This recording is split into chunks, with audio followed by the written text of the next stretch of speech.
Doctor Dhaval Savaliya platform ઉપર આપનું હાર્દિક સ્વાગત છે.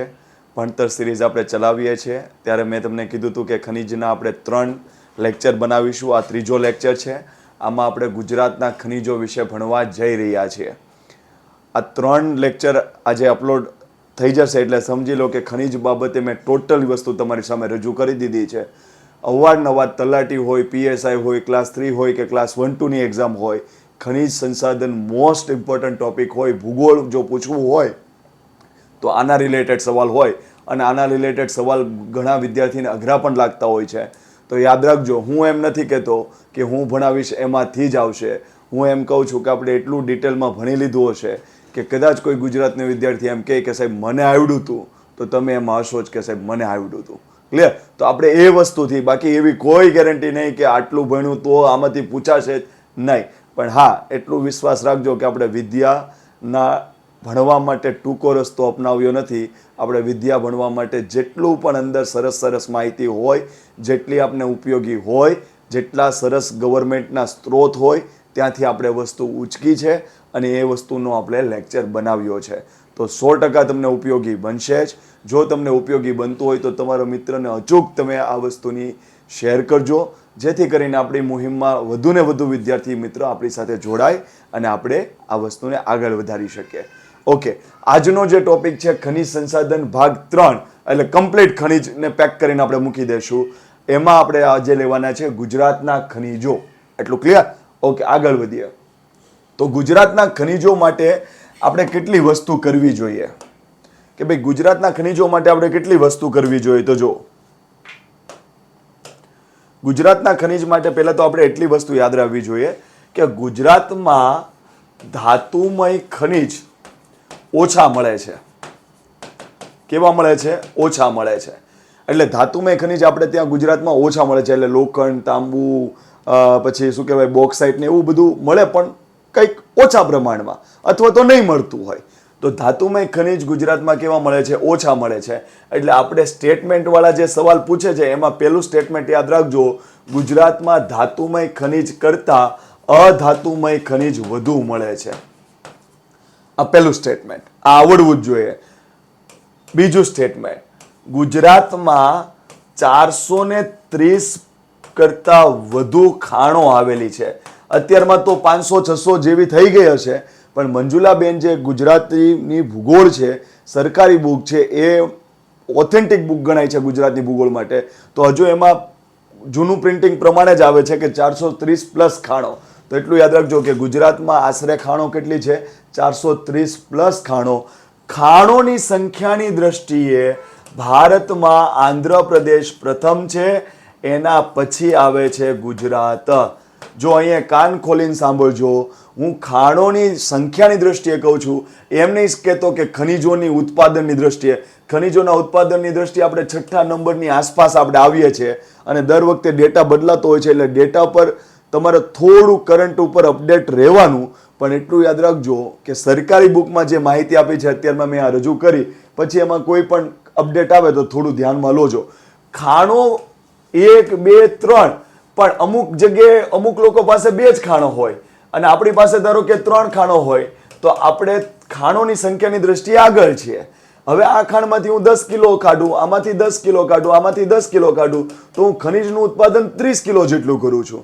અને આ લોકો ખાણમાંથી, એક ખાણમાંથી 25 કિલો કાઢ્યું, બીજી ખાણમાંથી 25 કિલો કાઢ્યું, તો એને 50 કિલો ઉત્પાદન કર્યું. તો એવું જરૂરી નથી કે ખાણો વધુ હોય તો ખનિજોનું ઉત્પાદન વધુ થતું હોય. તો અહીંયા કાન ખોલીને સાંભળજો, ખાણોની સંખ્યા એ પાસે વધુ છે, 3 ખાણ છે, પણ એણે 30 કિલોનું ઉત્પાદન કર્યું, જ્યારે બી પાસે 2 ખાણ હતી પણ 50 કિલોનું ઉત્પાદન કર્યું. તો એવું ક્યાંય જરૂર નથી કે ખાણો વધુ હોય તો ઉત્પાદન એ વધુ થાય. પણ આપણે એટલું યાદ રાખો કે સરકારી બુકમાં આપ્યું છે કે ગુજરાત એ ખાણોની સંખ્યાની દ્રષ્ટિએ આંધ્રપ્રદેશ પછી બીજા નંબરે આવે છે. તો આ માહિતી આપણે યાદ રહેવી જોઈએ. પછી સરકારી બુકમાં એવો ઉલ્લેખ છે કે ગુજરાત આશરે 29 પ્લસ ખનિજોનું ઉત્પાદન કરે છે. 29 પ્લસ. તો આ પણ આંકડો સરકારી બુકમાં આપ્યો છે. તો ક્લાસ 1-2માં થોડું આંકડાનું પ્રભુત્વ ઓછું હોય, ક્લાસ 3માં આંકડાનું પ્રભુત્વ વધુ હોય. તો યાદ રાખજો, ગુજરાત આશરે કેટલા પ્રકારના ખનિજોનું ઉત્પાદન કરે છે? 29 પ્લસ. એમાંથી 2 છે એને નીચે લીધા અને એની આગળ મૂકી દીધા 12 જેટલા ખનીજો એવા છે કે વ્યાપારિક દ્રષ્ટિએ ખૂબ મહત્વના છે, જેની ગુજરાત બીજા રાજ્યમાં નિકાસ કરતું હશે અથવા તો ગુજરાત ભારતમાંથી બીજા દેશમાં નિકાસ કરતું હશે.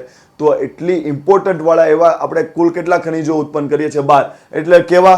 તો ધારો કે બોક્સાઇટ હોય, અકીક હોય, ફ્લોરસ્પાર હોય કે એની ડિમાન્ડ બહુ જ હોય, તો એ ગુજરાતના 29 ખનીજમાંથી 12 ખનીજ એવા છે કે એ વિશ્વ લેવલે કાં તો ભારતના બીજા રાજ્યમાં ફૂલ ડિમાન્ડ હશે. તો આટલી વસ્તુ પહેલા આપણે અંદર જતા પહેલા આપણે આવડવી જોઈએ કે ગુજરાત ધાતુમય ખનીજોનું ઉત્પાદન પુષ્કળ કરે છે, એટલે તમારે કહી દેવાનું આ વિધાન ખોટું છે. બીજું સ્ટેટમેન્ટ, ગુજરાત એ ધાતુમય ખનીજ કરતા અધાતુમય ખનીજનું વધુ ઉત્પાદન કરે છે, તો તમારે કહેવાનું વિધાન સાચું છે. ગુજરાતમાં આશરે કેટલી ખાણો છે? 430 પ્લસ. અને આના લીધે ગુજરાત આંધ્રપ્રદેશમાં કરતા બીજા નંબરે આવે છે. એટલું યાદ રાખો, ખાણમાં કોણ પડે? તો જેને દેખાતું ન હોય, અંધ હોય એ. તો ખાણો ક્યાં વધુ છે? અંધ પડી ગયા હતા એમાં. તો આંધ્રપ્રદેશ ટોપ ઉપર, બીજા નંબરે ગુજરાત. બીજી વસ્તુ કે ગુજરાત આશરે કેટલા પ્રકારના ખનીજો ઉત્પાદન કરે છે? તો એટલું યાદ રાખજો, 30 પૂરા ન થવા દીધા, એક ઓછો રાખ્યો તો 29. અને એમાંથી વ્યાપારિક મહત્વ ધરાવતા કેટલા ખનીજો છે? 12. તો આ બેઝિક ઇન્ફોર્મેશન છે, આ સરકારી બુકમાં છે, એટલે આવા આંકડાઓ થોડા યાદ રાખો તો કદાચ કોઈ એક્ઝામ પૂછાય તો આપને ફાયદો થાય. હવે આપણે મૂળ પોઈન્ટ ઉપર જઈએ. ઓકે, પહેલું ખનીજ છે ફ્લોરસ્પાર. કોઈ પણ એક્ઝામ એવી ના હોય કે એમાં ફ્લોરસ્પારનું ઇમ્પોર્ટન્સ ના હોય. ક્લિયર? તો ફ્લોરસ્પારની વિશેની માહિતી આપણે ટોટલી આવડવી જોઈએ. બરાબર? હવે જો હું કોઈ પણ ખનીજ છે ને એમાં તમને યાદ રાખવા માટે, ટ્રીક રાખવા માટે શું કહું કે ટ્રીક માટે તમારે અલગ અલગ શબ્દ યાદ નથી રાખવાના. મારી ટ્રીક હંમેશા એ જ હશે કે શબ્દમાંથી જ જવાબ શોધવાનો છે. તો ફ્લોરસ્પાર છે ને, ફ્લોરસ્પાર, એમાં હું તમને એમ કહું છું કે ફ્લો શબ્દ યાદ રાખી લો. ફ્લો. બરાબર? એટલે ફ્લોરસ્પારમાંથી જે સવાલ પૂછે છે ને એનો જવાબ તમને ફ્લોરસ્પાર ભાઈ જ તમને ખુદ આપી દેશે કે હું જ તને જવાબ આપી દઉં. શું છે? તો ફ્લોરસ્પારમાંથી ફ્લો શબ્દ પકડી લો. આ ફ્લો શબ્દ મેં પકડી લીધો. તો આના પરથી જે સવાલ પૂછાય છે એના આપણે જવાબ યાદ રાખી લેવાના છે. ઓકે, ફ્લો કોનો હોય? ઘન પદાર્થનો હોય. તમે જોયું કોઈ દિવસ ઘન પદાર્થનો ફ્લો હોય? નહીં, પ્રવાહી પદાર્થનો ફ્લો હોય. અને પ્રવાહી પદાર્થમાં કોનો ફ્લો હોય? તો પાણીનો ફ્લો હોય. તો એટલું યાદ રાખજો, ફ્લોરસ્પારમાં મેં ફ્લો શબ્દ પકડી લીધો અને એમાંથી એટલું યાદ રાખ્યું કે ફ્લો કોનો હોય? પ્રવાહીનો હોય. અને પ્રવાહીમાં કોનો હોય? પાણીનો. તો આ બે શબ્દ તમારા માટે ફ્લોરસ્પાર માટે ઇમ્પોર્ટન્ટ છે. તો જો એટલું યાદ રાખો કે કોઈ પણ ધાતુ ઉદ્યોગ મારે સ્થાપવો હોય તો ધાતુની જે ખનીજ હોય ને એને મારે ગરમ કરવી પડે અને એને ઓગાળી નાખવી પડે અને પછી એમાંથી ધાતુનો કોઈ પણ ઉદ્યોગ બનવાનું કામ ચાલુ થાય. કોઈ દિવસ એવું ન હોય કે જમીનમાંથી ખોદીને લોખંડ કાઢ્યું એટલે એ જમીનમાંથી ખોદીને એલ્યુમિનિયમ કાઢ્યું એટલે ડાયરેક્ટ એનું કુકર બનાવીને સીટી વાગવા મળી. નહીં, તમારે એને ઓગાળવું પડે, ગરમ કરવું પડે, એમાંથી અશુદ્ધિ દૂર કરવી પડે અને બોક્સાઇટમાંથી પછી એલ્યુમિનિયમ કાઢે ને પછી એનો ધાતુ ઉદ્યોગ સ્થપાય. સમજાય છે? તો કોઈ પણ ધાતુ ઉદ્યોગની પહેલી શરત શું છે કે ધાતુની જે ખનીજ હોય એને ગરમ કરીને ઓગાળી નાખવી પડે અને તો જ એ પછી ધાતુમાં આગળ કામમાં આવે.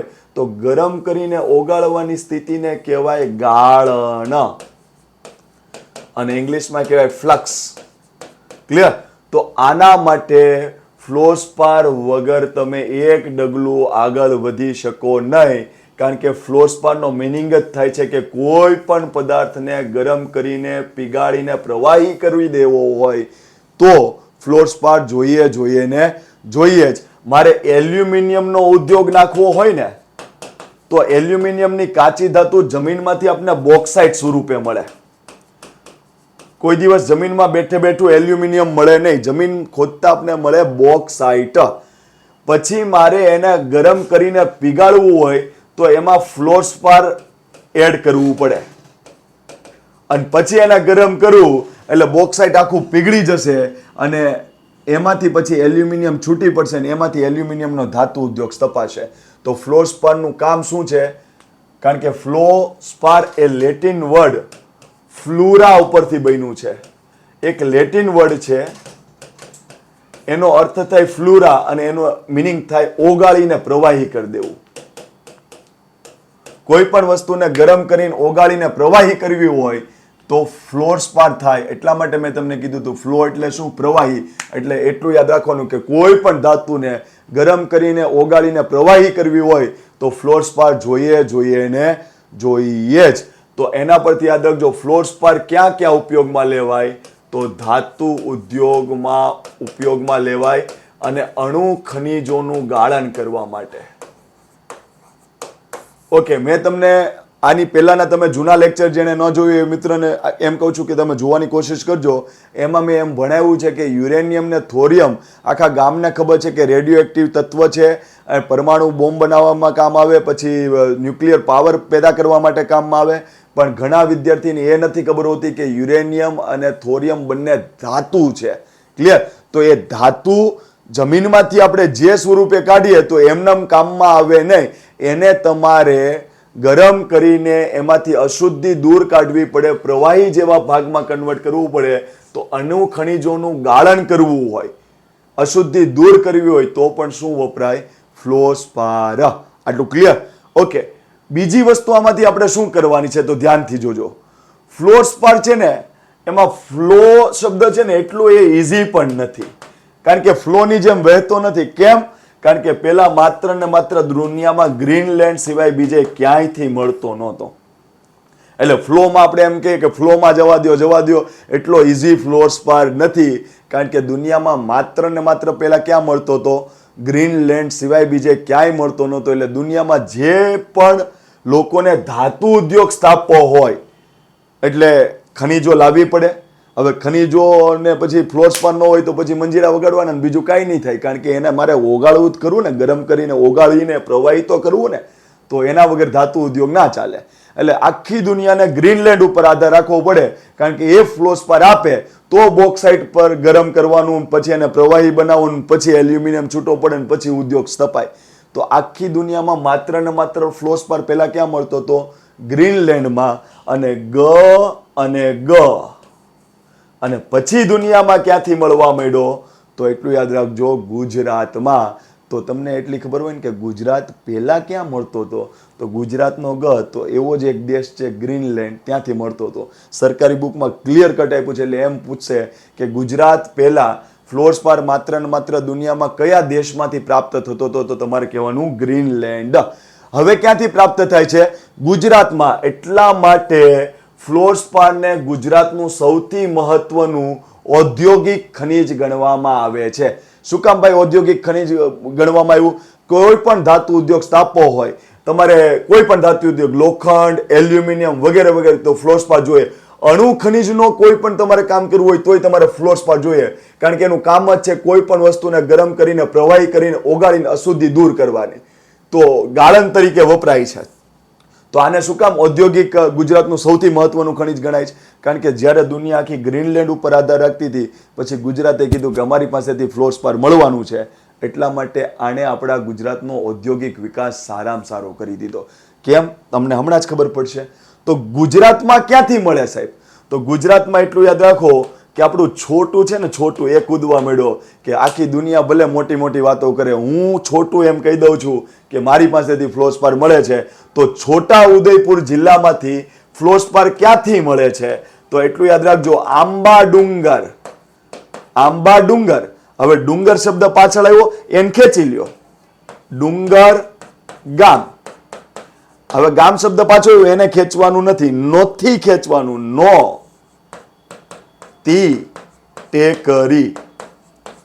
તો સામે એટલું યાદ રાખજો. બીજું પણ તમને ખબર પડી જાય કે છોટું આંબા ડુંગર, ડુંગર ડુંગર એમ કરે છે, છોટું ડુંગર ડુંગર કરે છે. તો છોટા ઉદેપુરમાં 3 પ્લેસ આવ્યા છે, આંબા ડુંગર, ડુંગર ગામ અને નોતી ટેકરી. ત્યાંથી ફ્લોસ્પાર સારા એવા પ્રમાણમાં આપને પ્રાપ્ત થાય છે. તો એટલું યાદ રાખજો કે છોટા ઉદેપુરમાંથી આપણે આંબા ડુંગર, ડુંગર ગામ ને નોતી ટેકરી ખાતેથી ફ્લોસ્પાર મળે છે. આટલું ક્લિયર? એ સિવાય પણ છોટા ઉદેપુરની નજીક એક જિલ્લો આપણે ગણીએ તો ભરૂચના ઝઘડિયા તાલુકામાંથી પણ આપણે ફ્લોસ્પાર મળે છે.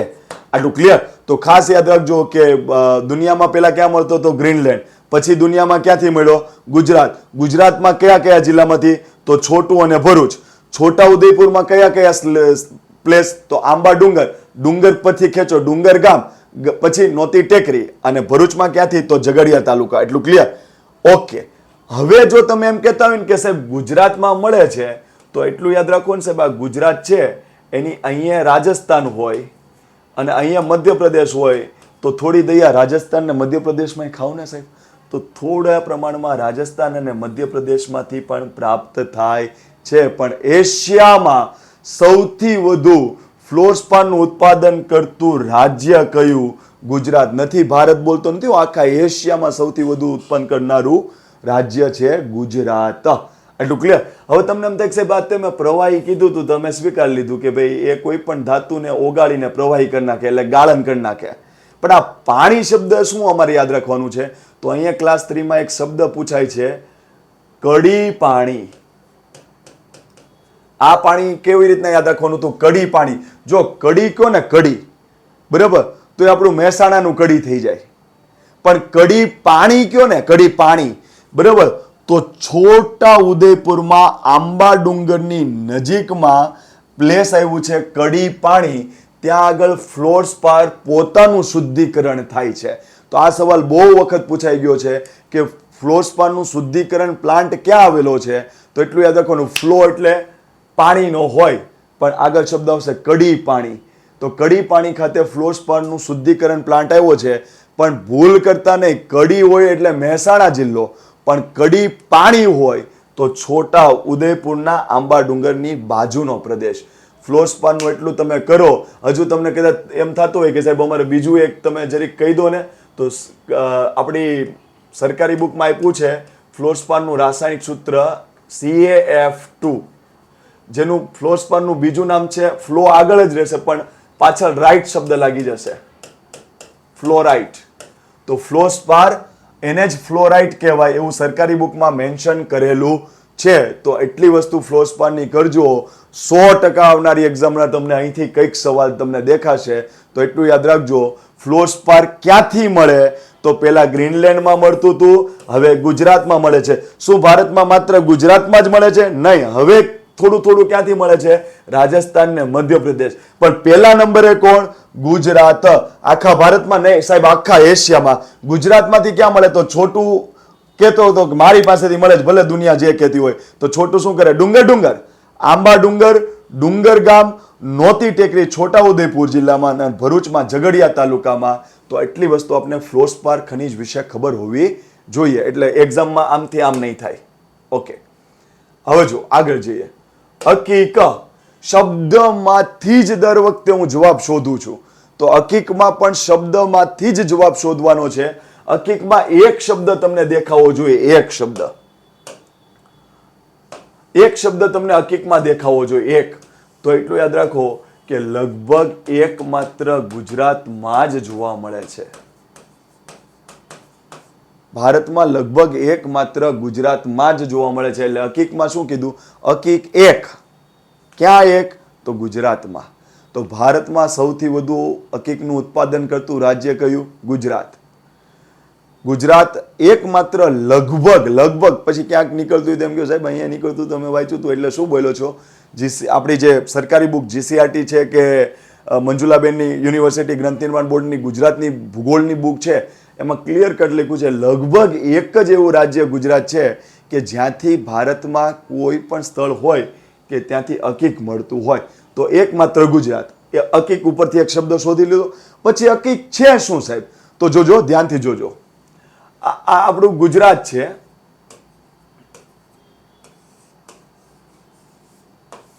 ઓકે, તો વર્ષો પહેલા છે ને જ્વાળામુખી ફાટ્યો હતો, ફાટ પ્રસ્ફુટન પ્રકારનો.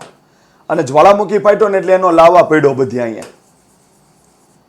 એટલે ગુજરાતમાં કચ્છ અને સૌરાષ્ટ્રની જે રચના છે ને એ લાવાથી બનેલી છે, લાવાથી. કચ્છ અને સૌરાષ્ટ્ર. તમને કોઈ એમ પૂછે ને કે ગિરનાર, તો સૌરાષ્ટ્રમાં હોય તો તમારે કહી દેવાનું કે સાહેબ ગિરનાર કેનાથી બન્યો? તો લાવાથી બન્યો છે. આટલું ક્લિયર? તો કચ્છ અને સૌરાષ્ટ્ર છે ને એ લાવાથી બનેલો વિસ્તાર છે, બરાબર, જ્વાળામુખીના ફૂટેલા લાવાથી કરોડો વર્ષ પહેલા. અને આટલો જે ઉચ્ચ પ્રદેશ છે ને, આટલો ઉચ્ચ પ્રદેશ, એને આપણે ડેક્કન ટ્રેપ કહીએ છીએ. અને આ ડેક્કન ટ્રેપ ઉચ્ચ પ્રદેશ છે ને એ લાવાથી બન્યો છે. શેનાથી બન્યો છે? જ્વાળામુખીના લાવાથી. એટલે કરોડો વર્ષ પહેલા જે જ્વાળામુખી ફાટ્યો ને તો એનો લાવા થોડો અહીંયા પડ્યો, થોડો અહીંયા પડ્યો, થોડો અહીંયા પડ્યો. અહીંયા બન્યો કચ્છનો ઉચ્ચ પ્રદેશ, અહીંયા બન્યો સૌરાષ્ટ્રનો ઉચ્ચ પ્રદેશ અને ડેક્કન ટ્રેપ. ઓકે, ડેક્કન શબ્દ છે ને, ડેક્કન એનો બીજું નામ છે દખ્ખણ. ઓકે, ડેક્કન અને દખ્ખણ. ડેક્કન ઇંગ્લિશ વર્ડ છે, દખ્ખણ ગુજરાતી વર્ડ છે. આ બેનો મિનિંગ થાય સાઉથ. તમને એમ કહો દખ્ખણમાં જો તો દક્ષિણમાં જો, બરાબર. તો Deccan, okay, Deccan chargers IPL ની ટીમ છે તો તમે જોઈ લો, જો સાઉથ ઇન્ડિયાની ટીમ હશે. પછી ડેક્કન રેલવે હોય ને તો તમારે જોઈ લેવાનું એ ક્યાં જતી હશે, દક્ષિણ ભારતમાં જતી હશે. તો ડેક્કન અને દખ્ખણ એ એક જ છે. આ ઇંગ્લિશ નામ છે, આ ગુજરાતી નામ છે. આપણે ભણશું આગળની જ્યારે ભ્રુપુષની વાત કરશું ત્યારે ભણશું આપણે. પણ ખાલી એટલું યાદ રાખો કે ડેક્કન ટ્રેપ નામનો ઉચ્ચ પ્રદેશ ક્યાં હોય? ઉપરના ભારતમાં ન હોય, નીચેના ભારતમાં હોય. આટલું ક્લિયર? કારણ કે ડેક્કનનો મિનિંગ જ થાય સાઉથ, દખ્ખણનો મિનિંગ જ થાય સાઉથ. ડેક્કન ટ્રેપને બીજા કયા નામથી ઓળખાય? દખ્ખણનો ઉચ્ચ પ્રદેશ. તો એનો જ ભાગ આપણો કચ્છનો ભાગ અને સૌરાષ્ટ્રના ભાગને આ ડેક્કન ટ્રેપનો જ ભાગ કહેવાય છે. તો આ લાવાથી બન્યો છે. એટલું ક્લિયર? હવે આ લાવાનો ખડક હોય ને, ખડક આ તૂટ્યો તો એમાંથી આવો મોટો એક ગોળ દડો છૂટો પડ્યો. આને કહેવાય કોંગ્લોમરેટ. તો કોંગ્લોમરેટ એટલે શું? આ એક ખડક હતો, એ તૂટીને આવો એક મોટો ટુકડો મળ્યો. હવે આ મોટો ટુકડો હોય ને એમાં આવા નાના નાના ટુકડા પણ હોય અને નાની નાની રજકણો પણ હોય. આખા આવા ટુકડાને કહેવાય કોંગ્લોમરેટ. હવે આ કોંગ્લોમરેટમાંથી હું ચીપિયો મારીને આ ગોળ ટુકડાને કાઢું ને તો આ અકીક હોઈ શકે. અને એના બીજી જાતો પણ છે, અકીક જ કહેવાય પણ એની બીજી જાતો જેસ્પર અને કાર્નેલિયન. જો કોઈ પણ વસ્તુ ડિટેલમાં વાંચશો તો થોડો સવાલ ચેન્જ કરશે ને તોય તમને આવડશે. આ કાર્નેલિયન શબ્દ છે ને, તમે શું કહેવાય સિંધુ સંસ્કૃતિ અને હડપ્પાની સંસ્કૃતિ વાંચશો તો તમને ત્યાં કાર્નેલિયન શબ્દ દેખાશે. તો આ કાર્નેલિયન શબ્દ તમને જે હડપ્પિયન સંસ્કૃતિમાં દેખાય છે એ અકીક જ છે, એ અકીક જ છે. જેસ્પર શબ્દ તમે આપણી ગુજરાતીમાં તમે કોઈ પણ સિંધુ સંસ્કૃતિ વાંચશો તો નહીં મળે, પણ કોઈ સેન્ટ્રલ લેવલની NCERT બુક વાંચશો તેમાં જેસ્પર શબ્દ પણ દેખાશે હડપ્પિયન સંસ્કૃતિમાં. તો એ પણ શું છે? અકીક જ છે.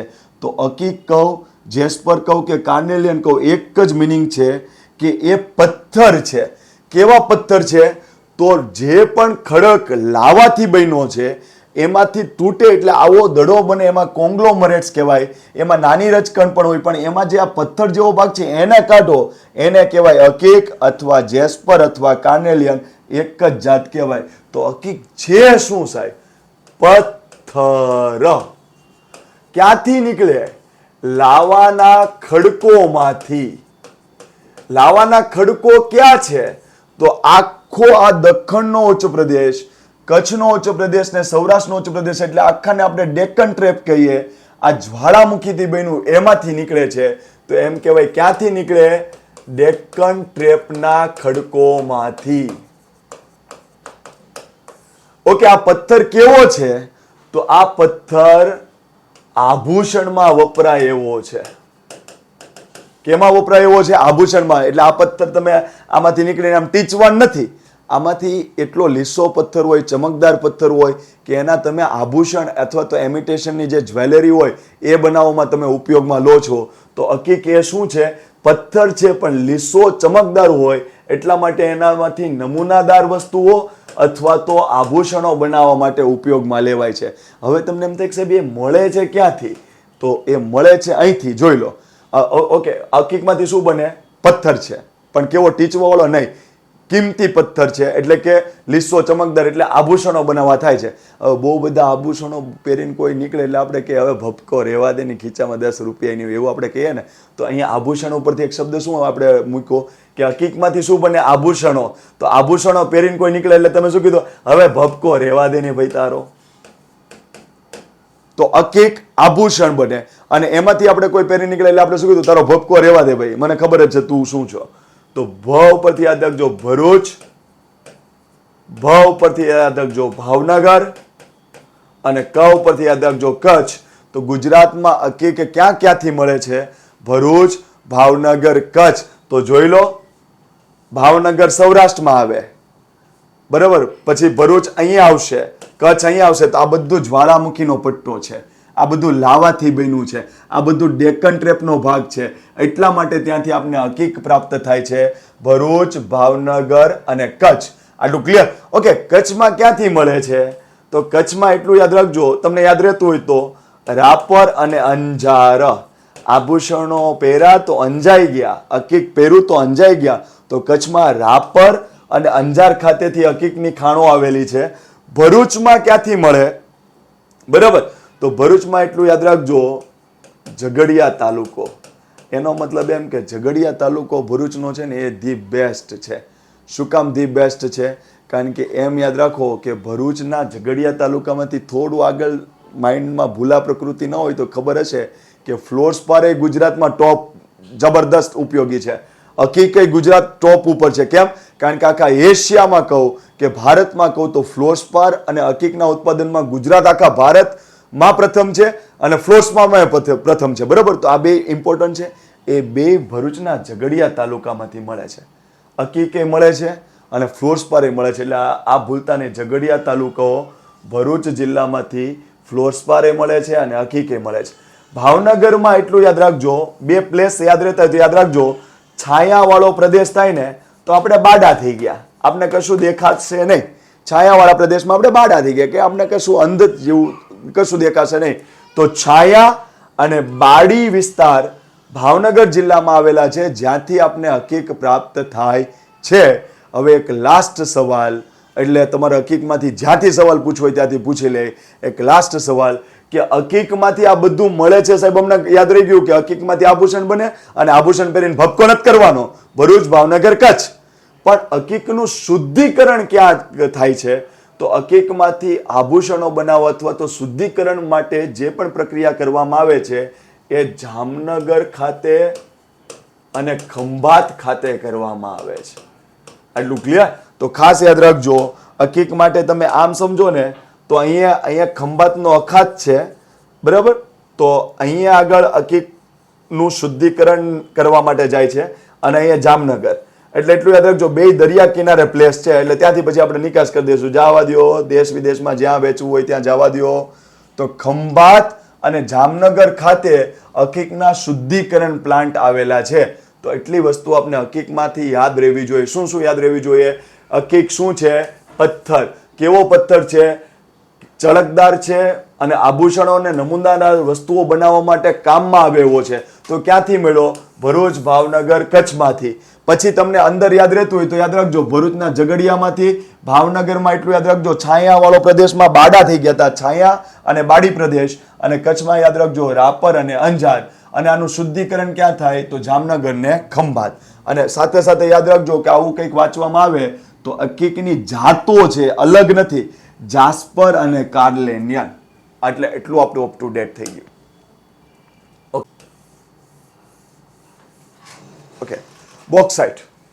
હવે જો બોક્સાઇટ છે ને, બોક્સાઇટ એ ભારતના ખનિજોમાં મેં ભણાવ્યું છે. એટલે પછી એમને કહેતા તે તો બોક્સાઇટમાં સાહેબ એટલું જ ખાલી કીધું.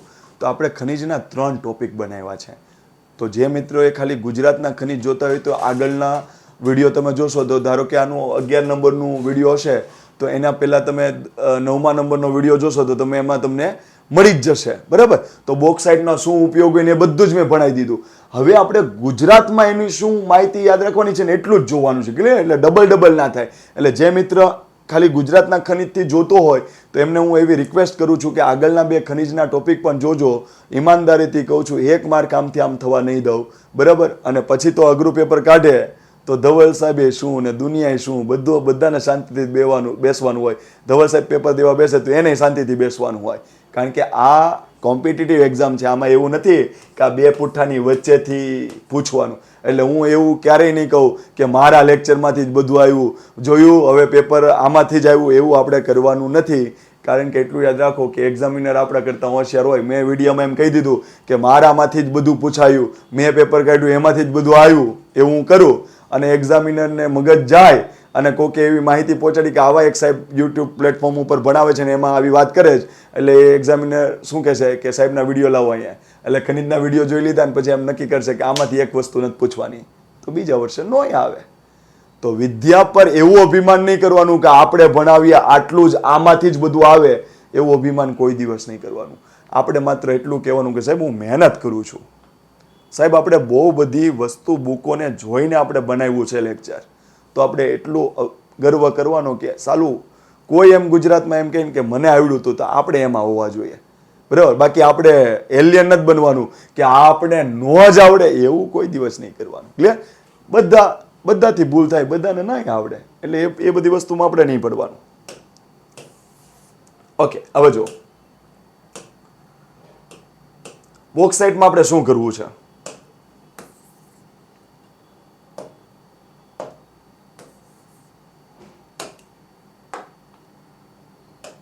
હવે જો બોક્સાઇટમાં આપણે આટલી વસ્તુ જોવાની છે. બોક્સાઇટમાં બોક્સ શબ્દ પકડવાનો છે. બોક્સ શબ્દ જો મેં ભારતની ખનિજ કરીને એમાં મારે એક મિસ્ટેક થઈ હતી, તો હું સ્વીકારું છું. બોક્સાઇટના ઉત્પાદનમાં પ્રથમ નંબરે આવે છે ઓડિશા અને બીજા નંબરે આવે છે ગુજરાત. ક્લિયર? તો મારે જે આગળનો વિડીયો છે એમાં મારથી એક મિસ્ટેક થઈ હતી, હું સ્વીકારું છું કે એમાં મારથી એમ કહેવાય ગયું છે કે ઓડિશાની જગ્યાએ રાજસ્થાન બોલી ગયો છું, બરાબર. તો થોડું કરેક્ટ કરી લો છો કે ફર્સ્ટ નંબરે આવે છે બોક્સાઇટના ઉત્પાદનમાં ઓડિશા. ક્લિયર?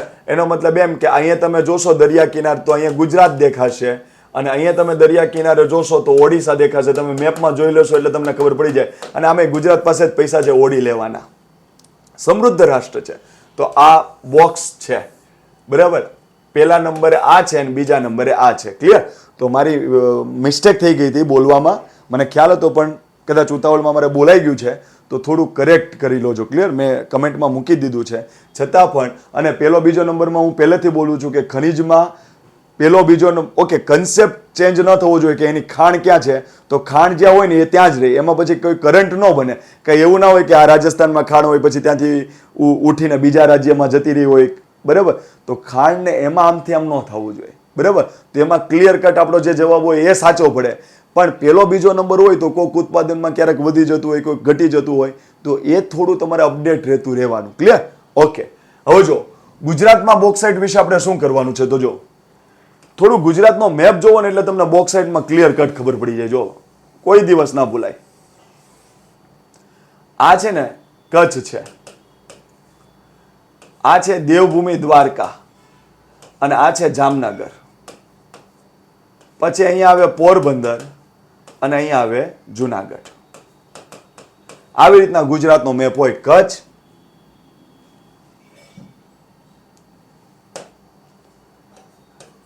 કચ્છ, એની નીચે આવે દેવભૂમિ દ્વારકા, એની નીચે આવે જામનગર. ઓકે, હવે જો બોક્સાઇટમાં તમારે ખાલી કેટલા શબ્દ યાદ રાખવાના છે. ક્યાંથી સારું મળે, ક્યાંથી મળે, એક વસ્તુ. બીજી વસ્તુ, બોક્સાઇટના પ્લાન્ટ આવેલા છે ગુજરાતમાં, કેલ્સિનેશન પ્લાન્ટ.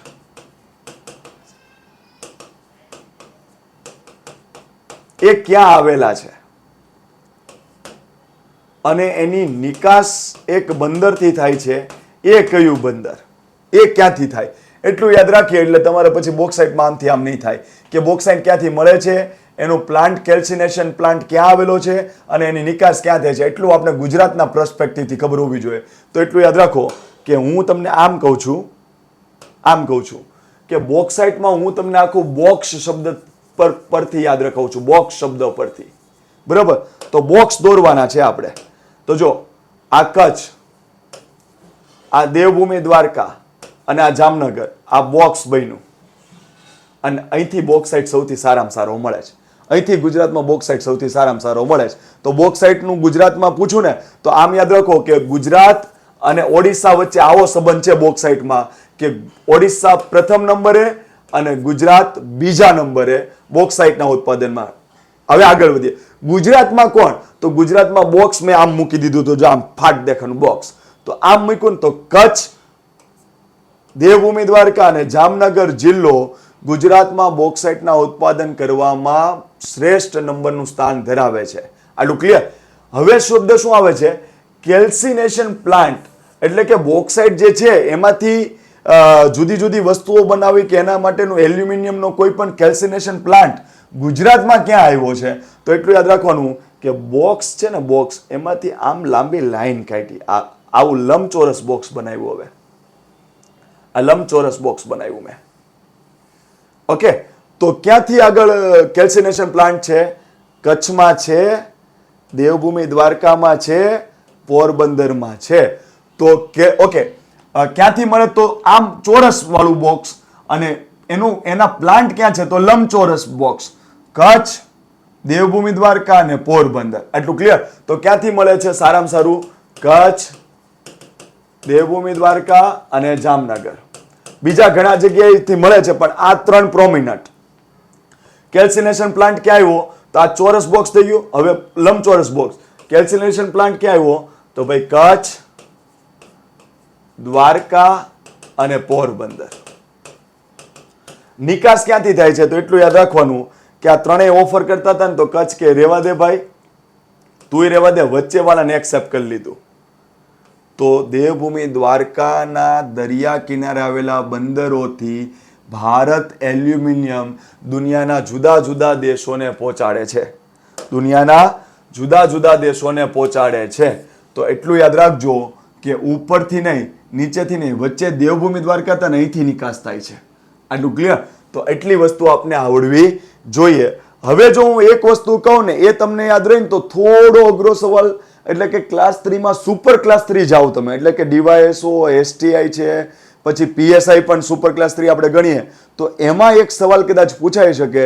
તો એ વિદ્યાર્થી થોડું ધ્યાનમાં લઈ લેજો કે આ બધું આવડતું હોય ને, તો એટલું યાદ રાખજો કે બોક્સાઇટને ગરમ કરીને એમાંથી તમે શું કાઢી શકો?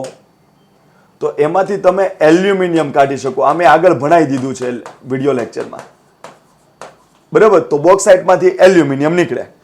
હવે જોજો, એક સવાલ આવે છે કે બોક્સાઇટ આપણે ક્યાંથી મળે? તો એવો જવાબ આવે લેટરાઇટ જમીનમાંથી અને ટર્શરી ક્રમના ખડકોમાંથી. તો આનો મિનિંગ શું છે ખબર છે?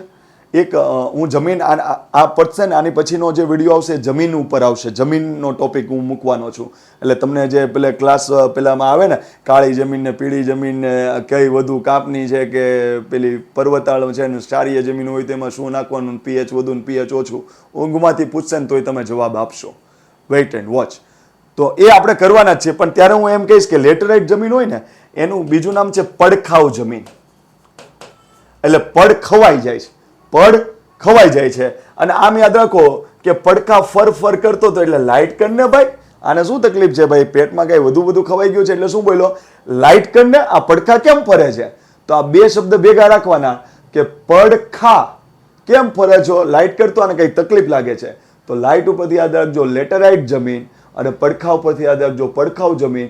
તો લેટરાઇટ જમીનનું જ બીજું નામ છે પડખાવ જમીન. એનો મિનિંગ થાય પડ ખવાય છે.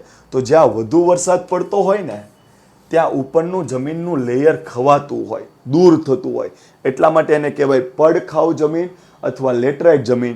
તો હવે મને કહો, પડ ખવાય ને તો એમાંથી શું દૂર થાય? ક્ષાર દૂર થાય. શું કામ? કારણ કે વધુ પાણી પડે તો ક્ષાર જ એમાં પીગળે, પછી ધાતુ એમાં પીગળે નહીં. તો વધુ વરસાદ પડ્યો એટલે એમાંથી ઉપરનું લેયર દૂર થઈ જાય, એટલે કે ક્ષાર અને માટીની જે સિલિકા હોય એ દૂર થઈ જાય, બરાબર? કારણ કે જમીન ધોવાણું એટલે સિલિકા ધોવાઈ ગઈ. જમીનમાં સિલિકા હોય એ તો બધાને ખબર જ હોય. અને જમીનની અંદર ક્ષાર હતો તો એ ધોવાઈ ગયો. તો ઉપરનું લેયર દૂર થઈ જાય ને, ઉપરનું લેયર. ઓકે,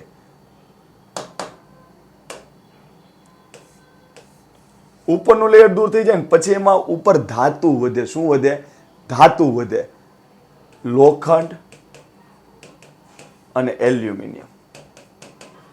તો એટલું યાદ રહેશે કે લાઇટ કરો, પડખા ભરે છે. ઓકે, તો લેટરાઇટ જમીનનું બીજું નામ છે પડખાવ જમીન. શબ્દ જ તમને સમજે છે. પડખાવ, પડ ખવાઈ ગયું. શું કામ ખવાઈ ગયું? તો વધુ વરસાદ પડ્યો એટલા માટે પડ ખવાઈને દૂર થઈ ગયું. હવે પડ ખવાઈને દૂર થઈ ગયું એટલે શું દૂર થાય? તો જમીનનું ધોવાણ થયું એટલે સિલિકા દૂર થઈ, એ જતી રહી. અને જમીનની અંદર જે ક્ષાર હતો એ વરસાદના પાણીમાં પીગળો અને એ દૂર થઈ ગયો. એટલે સિલિકા અને ક્ષાર દૂર થઈ ગયું તો જમીનના ઉપરના ભાગમાં શું રહે? ધાતુ. કારણ કે ધાતુ પીગળી નહીં અને ધાતુ ધોવાઈ નહીં. તો કયું કન્ટેન્ટ રહ્યું? લોખંડ અને એલ્યુમિનિયમ. એટલા માટે તમારી જીસીઆરટીમાં એમ આપ્યું છે કે બોક્સાઇટ અથવા તો એલ્યુમિનિયમ ક્યાંથી મળે? તો એવો સવાલ આપેલો છે, લેટરાઇટ જમીન અથવા તો પડખાઉ જમીન. તો આ એનો કન્સેપ્ટ છે. આટલું ક્લિયર? તો આ યાદ રાખવાની કોશિશ કરજો. બોક્સાઇટ થી હવે આપણે આગળ વધીએ છીએ. ચૂનાનો પથ્થર.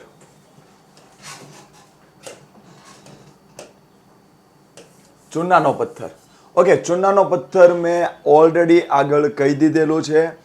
ભારતની ભૂગોળ જ્યારે ભણતા હતા ત્યારે ચૂનાનો ભારતના ખનિજમાં જે પહેલો પાર્ટ આવ્યો એમાં મેં ચૂનાનો પથ્થરનો ઉલ્લેખ કર્યો છે કે એનો ઉપયોગ ક્યાં ક્યાં હોય.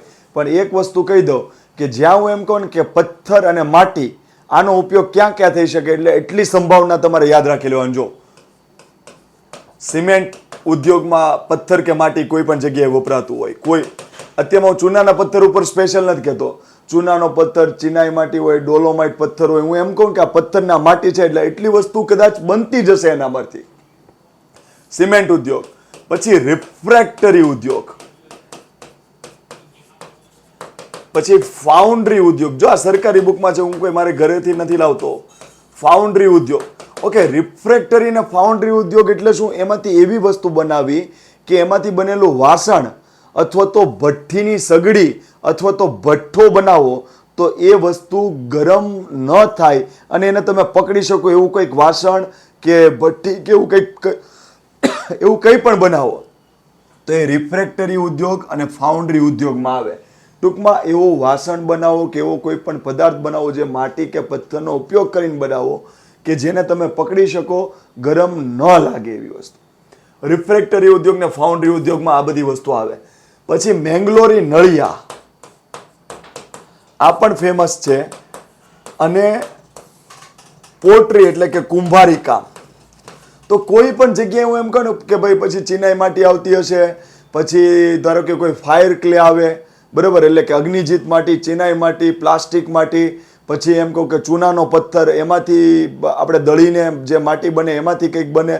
તો બધામાં તમારે એવું યાદ રાખવાનું. પછી હું છૂટક નહીં કહું, જે વસ્તુ મોસ્ટ ઇમ્પોર્ટન્ટ હશે ને એ હું તમને બતાવીશ. એટલે આટલા બધી વસ્તુમાં તમારે લઈ લેવાની. અને માટીનો ઉપયોગ ખાતર ઉદ્યોગમાં પણ થતો હોય. ક્લિયર? કારણ કે ખાતરમાં અમુક તત્વ ન મળતું હોય તો આ બધાનું દળીને એવી માટી એમાં નાખવામાં આવતી હોય. તો એટલું યાદ રાખો કે કોઈ પણ જગ્યાએ પથ્થર, માટી એમ કહું કે એનો કોમન યુઝ છે, કોમન યુઝ. અને તમારે એનું ગણી લેવાનું કે ખાતર ઉદ્યોગમાં વપરાતું હશે, સિમેન્ટ ઉદ્યોગમાં વપરાઈ શકે, રિફ્રેક્ટરી ફાઉન્ડ્રી ઉદ્યોગ એટલે શું? એવી પ્રોડક્ટ બનાવી કે તમે ઉચકો તો તમને ગરમ, એની અંદર વસ્તુ પડી હોય તો તમને ગરમ ના લાગે. કાં પછી ભઠ્ઠા બનાવવા, કાં પછી ઉદ્યોગમાં પેલી જે ચીમની હોય એમાંથી ધુમાડો કાઢવો હોય, એવી બધી જ વસ્તુ આમાંથી બને. પછી ધાતુના બીબા બનાવવા હોય કે એમાં ધાતુ ઢાળો એટલે બીબા એના જે હોય એ બધું આમાં આવે. રિફ્રેક્ટરી અને ફાઉન્ડ્રી તો એ ચૂનાનો પથ્થર છે, ચિનાઈ માટી છે, ચિરોડીનો કોઈ ઉપયોગ થતો હોય અથવા તો ફાયર ક્લેનો ઉપયોગ થતો હોય, કોઈ પણ માટીનો. મેંગલોરી નળિયા અને પોટ્રી તો આ કોમન યુઝ છે. ચૂનોનો પથ્થર અથવા તો અન્ય પ્રકારની કોઈ પણ માટી. તો હું કોમન બોલું ને એટલે એટલા ઉપયોગ તો તમારે ગણી જ લેવાનો. એક ચૂનાનો ખાસ ઉપયોગ યાદ રાખજો, લોખંડમાં મેંગેનીઝ નાખો, એ આપણે ભણી ગયા ભારતના ખનિજમાં. પછી ચૂનો અને કોક, આ ભણી ગયા આપણે બીજા ખનિજના જે વિડીયો છે એમાં, કે કોક નાખો ત્યારે જ એમાંથી સ્ટીલ બને. તો એટલું યાદ રાખજો કે કોલસો એ કોક એટલે કોલસો છે, તો કોલસો લોખંડ પોલાદના ઉદ્યોગમાં વપરાય એટલે કે સ્ટીલ ઉદ્યોગમાં. ચૂનો પણ સ્ટીલ ઉદ્યોગમાં વપરાય, મેંગેનીઝ પણ સ્ટીલ ઉદ્યોગમાં વપરાય. આ સવાલ તમારે જૂના પેપરમાં જોઈ લો. જો ન મળે તો કયો જો મને, તમને આવું બધું દેખાશે. તો યાદ રાખજો આ બધી વસ્તુ ભણવામાં જ હોય. આપણે કદાચ થોડી વાંચવામાં મિસ થઈ ગઈ હોય એટલે આપણે એમ થાય કે પેપર થોડું અઘરું લાગ્યું, પણ બધી વસ્તુ અંદરથી જ હોય, બહારથી કોઈ વસ્તુ પૂછવાની નથી. બાબા સાહેબ આંબેડકરે જે બંધારણ બનાવ્યું એમાંથી જ પોલિટી આવે, એની બહારનું ન હોય. પણ આપણે વાંચવામાં થોડું રહી ગયું હોય તો આપણે એમ લાગે કે પેપર અઘરું કાઢ્યું અથવા તો પેપરમાં સેન્ટેન્સવાળા આવ્યા. એટલું યાદ રાખજો કે પેપર તમને અઘરું લાગ્યું હોય તો બીજા વિદ્યાર્થી માટે સહેલું લાગતું હોય અને એનું સિલેક્શન થતું હોય તો પેપર તમે નહોતું વાંચ્યું એટલે તમને અઘરું લાગ્યું છે. બરાબર, હું ફેલ થતો હોય તો મને મારા માટે આ જ વસ્તુ લાગી પડે છે કે કદાચ મેં નહીં વાંચ્યું એટલે માટે હું ફેલ થતો હોઈશ. ક્લિયર? તો એ સ્વીકારવાની વસ્તુ છે. ઓકે, ચૂનાના પથ્થરમાં આપણે ગુજરાત પૂરતું શું કરવાનું છે, આગળ ઓલરેડી ભણી ગયા છીએ. ગુજરાત પૂરતું આપણે એટલી વસ્તુ કરવાની છે કે ચૂનાનો પથ્થર જે છે એમાં હું તમને કહું ને એટલા સ્ટેટમેન્ટ યાદ રાખો એટલે તમારો જવાબ આમથી આમ નહીં થાય સાહેબ. તો જો આ સૌરાષ્ટ્રનો ભાગ છે ને, આ સૌરાષ્ટ્રનો ભાગ, એને દક્ષિણ ભાગ કહેવાય અને પશ્ચિમ ભાગ કહેવાય. પશ્ચિમ ભાગ અને દક્ષિણ ભાગ સૌરાષ્ટ્રનો. તો ચૂનાનો પથ્થર શ્રેષ્ઠ રીતે ક્યાંથી મળે છે? દક્ષિણ પશ્ચિમ સૌરાષ્ટ્રમાંથી ચૂનાનો પથ્થર સૌથી શ્રેષ્ઠ મળે છે. ચૂનાના પથ્થરમાંથી સૌથી સારામાં સારો ઉદ્યોગ કયો સ્થપાય? સિમેન્ટ ઉદ્યોગ. સિમેન્ટ ઉદ્યોગ બનાવવો હોય તો ચૂનાનો પથ્થર દળવો પડે. તો એટલું યાદ રાખો કે સિમેન્ટ ઉદ્યોગની કાચો માલ છે ચૂનાનો પથ્થર, તો એ દક્ષિણ પશ્ચિમ સૌરાષ્ટ્રમાં મળે છે. એટલે ગુજરાતમાં તમારે જોઈ લેવાનું સૌથી સારામાં સારા ચૂનાના પથ્થર અહીંથી મળે છે. તો તમારે જોઈ લેવાનું કે સાંધી સિમેન્ટ ને, અંબુજા સિમેન્ટ ને, બાંગર સિમેન્ટ ને, એ બધી સિમેન્ટોના ફેક્ટરીઓ અહીંયા હશે. ક્લિયર? કારણ કે ફેક્ટરીને સિમેન્ટની ફેક્ટરી નાખવી હોય તો ચૂનાનો પથ્થર જોઈએ, તો અહીંયા મળતો હોય પછી અહીંયા ફેક્ટરી નાખો તો પછી નુકસાન જ થાય. ક્લિયર? તો એની નજીકમાં જ હોય. તો તમારે એટલું યાદ રાખવાનું કે સિમેન્ટ ઉદ્યોગમાં ભારતમાં ગુજરાતનું સ્થાન ટોપ 3માં આવે છે. 1 થી 3 રાજ્યમાં ગુજરાત આવે છે. શું કામ? તો ગુજરાત પાસે ચૂનાનો પથ્થર સારો મળે છે. શું કામ? તો શ્રેષ્ઠ કક્ષાનો ક્યાંથી મળે છે? તો દક્ષિણ પશ્ચિમ સૌરાષ્ટ્રના વિસ્તારમાંથી ચૂનાનો પથ્થર સારામાં સારો મળે છે. તો ખાસ એને ધ્યાનમાં લોજો. બીજી વસ્તુ શું યાદ રાખવાની છે? તો ગુજરાતના જામનગર ખાતેથી ચૂનાનો પથ્થર મળે છે. એમાં 97% ચૂનાનું તત્વ હોય છે. આ મોસ્ટ આઈએમપી છે. કારણ કે જીસીઆરટીની તમે 10 બુકો લો અને મંજુલાબેનની બુક લો કે ભારતની ભૂગોળમાં પાઠક સાહેબની બુક લો, બધામાં એક વસ્તુ કોમન આપેલી છે કે જામનગર જિલ્લામાંથી મળતો ચૂનાનો પથ્થરમાં 97% જેટલું ચૂનાનું તત્વ છે. એટલા માટે આ સવાલ તમને પૂછાવાની ભરપૂર સંભાવના છે. એટલે ધ્યાનમાં લોજો. હવે હું શું કરું છું? ધ્યાન આપજો. તમે જે મિત્ર કન્ટિન્યુઅસ લેક્ચર જોવે છે ને એના માટે ખાસ ધ્યાન આપજો. અહીંયા આ કચ્છ છે, બરાબર? કચ્છને 4 જિલ્લા અડે. એને આપણે આમ યાદ રાખીએ છીએ બાપા સુમો. ટાટા સુમો નહીં, બાપા સુમો. તો બ એટલે આ બનાસકાંઠા હોય, તો આ પા એટલે આ પાટણ હોય, તો આ સુ એટલે આ સુરેન્દ્રનગર હોય, તો આ મો એટલે આ મોરબી હોય. ઓકે, આનો આગળ જઈને મારે ખનીજમાં ઉપયોગ કરવાનો છે એટલે અત્યારથી જ ધ્યાનથી જોજો. પછી મોરબીથી આ બાજુ આવો ને તો અહીંયા જામનગર જિલ્લો આવે અને જામનગરમાંથી છૂટું પડ્યું દેવભૂમિ દ્વારકા. તો જામનગરની બાજુમાં હોય દેવભૂમિ દ્વારકા. દેવભૂમિ દ્વારકાની નજીકમાં હોય પોરબંદર, એની નજીકમાં હોય જુનાગઢ અને એની નજીકમાં હોય અમરેલી. અને આ જે ભાગ છે, આ ભાગ જુનાગઢ અને અમરેલી જિલ્લા વચ્ચેનું વડાપાવનું વડું એટલે આ છે ગીર સોમનાથ. તો લાઈનમાં જો બાપા સુમો બનાસકાંઠા, પાટણ, સુરેન્દ્રનગર, મોરબી. પછી બધાને ખબર હતી કે આ બાજુ જામનગર હતું, તો પણ જામનગરમાંથી તોડીને આને બનાવ્યું દેવભૂમિ દ્વારકા. તો જામનગરની આ બાજુ હોય દેવભૂમિ દ્વારકા. પોર એટલે નવું થાય. કારણ કે હું એમ કહું ખેડૂત હોય તો શું બોલે? પોર કપાસ વાવીશ, પોર હું મગફળી વાવીશ, એટલે નવા વર્ષે હું આમ કરીશ.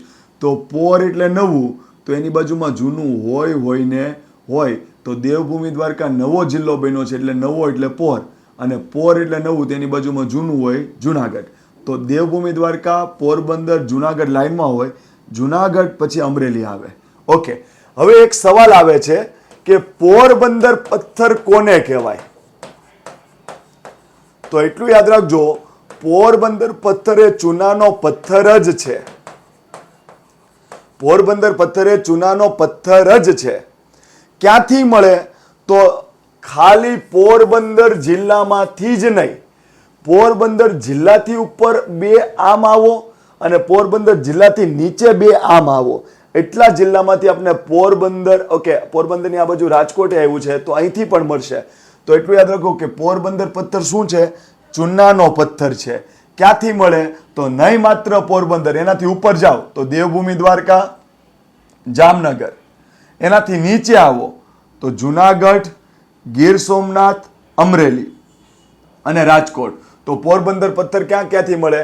પોરબંદર, દેવભૂમિ દ્વારકા, જામનગર, જુનાગઢ, અમરેલી, ગીર સોમનાથ. અને આમે જોઈ લો, તમે કીધું તું દક્ષિણ પશ્ચિમ સૌરાષ્ટ્ર, એટલે આ દક્ષિણ પશ્ચિમ સૌરાષ્ટ્રમાંથી ચૂનાનો પથ્થર શ્રેષ્ઠ કક્ષાનો મળે છે, જેને કહેવાય છે પોરબંદર પથ્થર, જે માત્ર પોરબંદર નહીં એની આસપાસના જિલ્લામાંથી મળે છે. શું કામ આ મહત્વનો છે?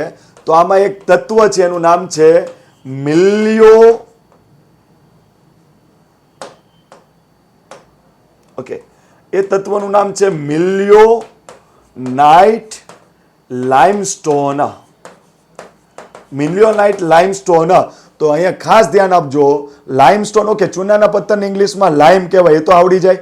હવે આ કન્ટેન્ટ યાદ રાખવાનું છે, તો આમ યાદ રાખજો ને કે મિલિયન જેટલું ચૂનાનું કન્ટેન્ટ હતું. મિલિયન એટલે 10 લાખ જેટલું ચૂનાનું કન્ટેન્ટ ભરીને એક મસ્ત પથ્થર બન્યો, ચૂનાનો પથ્થર.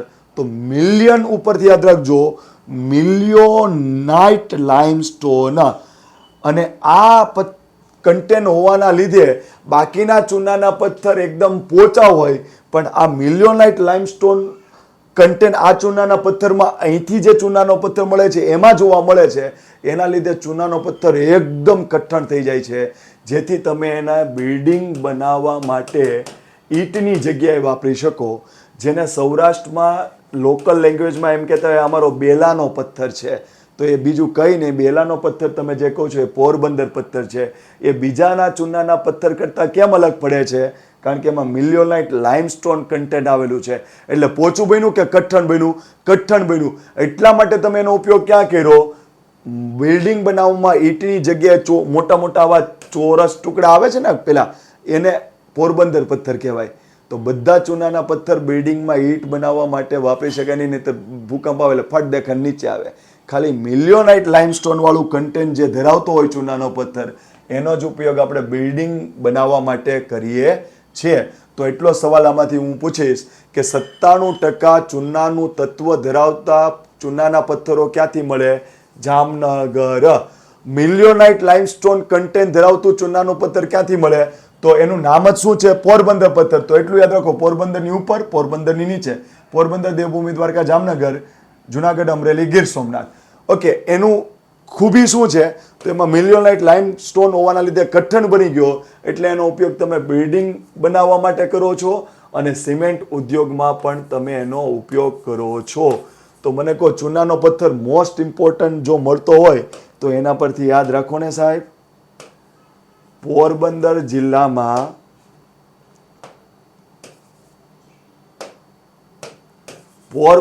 જિલ્લામાં સૌથી સારામાં સારા સિમેન્ટ ઉદ્યોગના કેન્દ્રો હશે.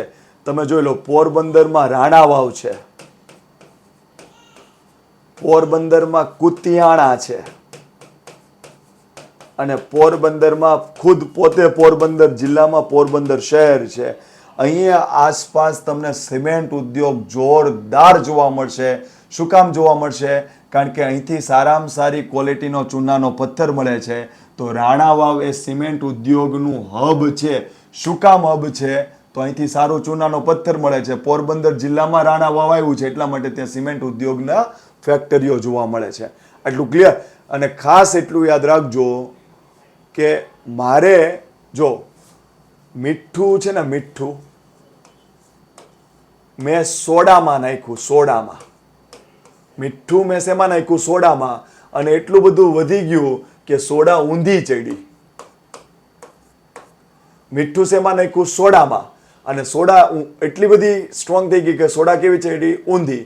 તો મીઠામાંથી બને સોડા એસ, સોડા એસ માંથી બને કોસ્ટિક સોડા.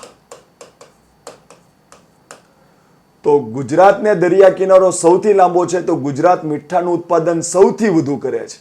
જો મીઠાનું ઉત્પાદન સૌથી વધુ કરતો હોય તો મીઠામાંથી જ સોડા એસ બનાવાય, તો સોડા એસના ઉત્પાદનમાં ગુજરાત પ્રથમ નંબરે છે. જો સોડા એસમાંથી કોસ્ટિક સોડા બનતું હોય તો કોસ્ટિક સોડાના ઉત્પાદનમાં પણ ગુજરાત પ્રથમ નંબરે છે. પણ આ બધું બનાવવું હોય ને તો ચૂનાનો પથ્થર જોઈએ. ક્લિયર? તો આપણે ગુજરાત કયા કયા ઉદ્યોગમાં ટોપ નંબર ઉપર છે?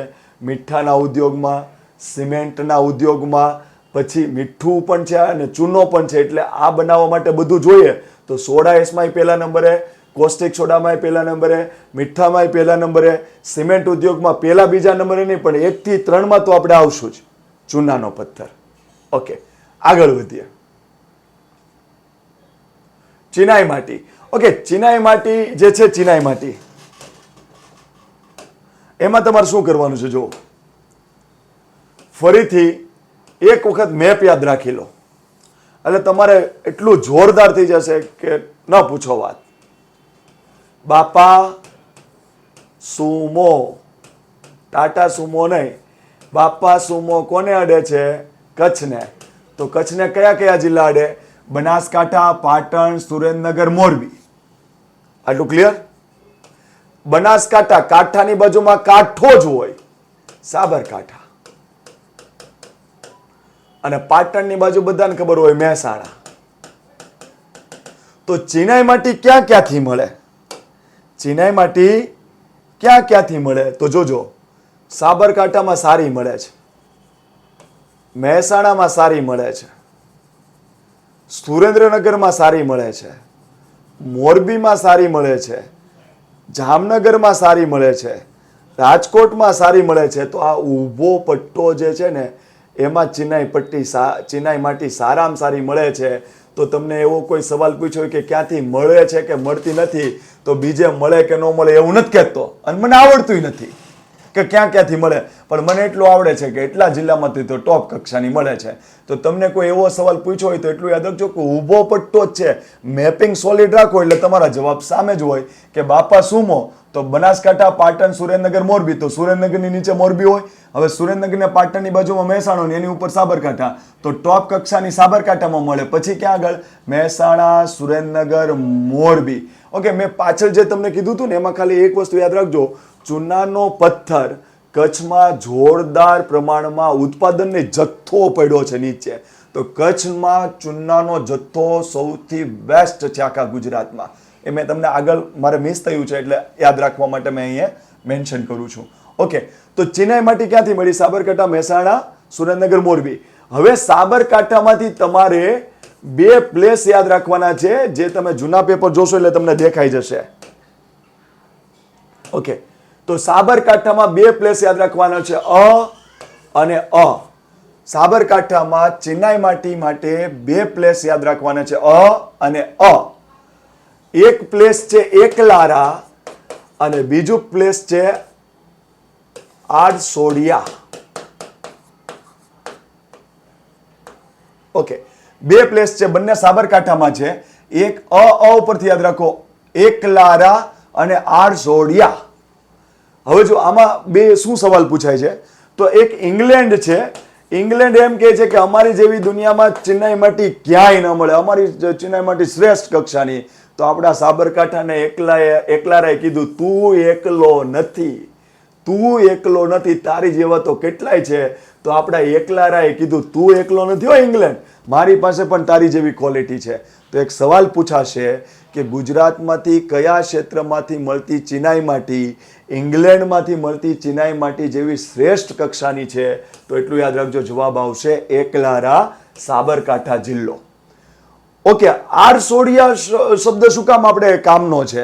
તો આખા ભારતમાં 100 કિલો ચિનાઈ માટી ઉત્પન્ન થતી હોય, ટનમાં હોય સાહેબ, સમજવા માટે કહું છું. આખા ભારતમાં ધારો કે 100 કિલો ચિનાઈ માટી ઉત્પન્ન થતી હોય તો 12 કિલો માત્ર ને માત્ર આરસોડિયા, આખું રાજ્યને માત્ર ને માત્ર સાબરકાંઠાનું આરસોડિયા એકલું ઉત્પન્ન કરે છે.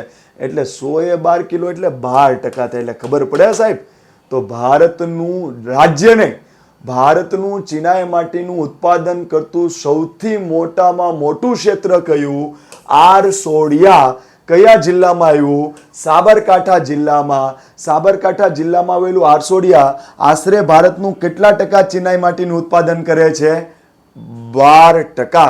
આરમાં એટલું યાદ રાખો, આર 12% જેટલું ઉત્પાદન કરે છે. એટલું ક્લિયર? હવે સાહેબ બધું ખબર પડે ને સાહેબ કે ચિનાઈ માટીમાંથી શું બને? સેનિટરી વેસ્ટ બને, સેનિટરી વેસ્ટ બને, જે આપણે ધારો કે વોશરૂમમાં હોય વોશ બેસિન હોય, આ બધું જે પણ બને એ બધું ચિનાઈ માટીમાંથી બને.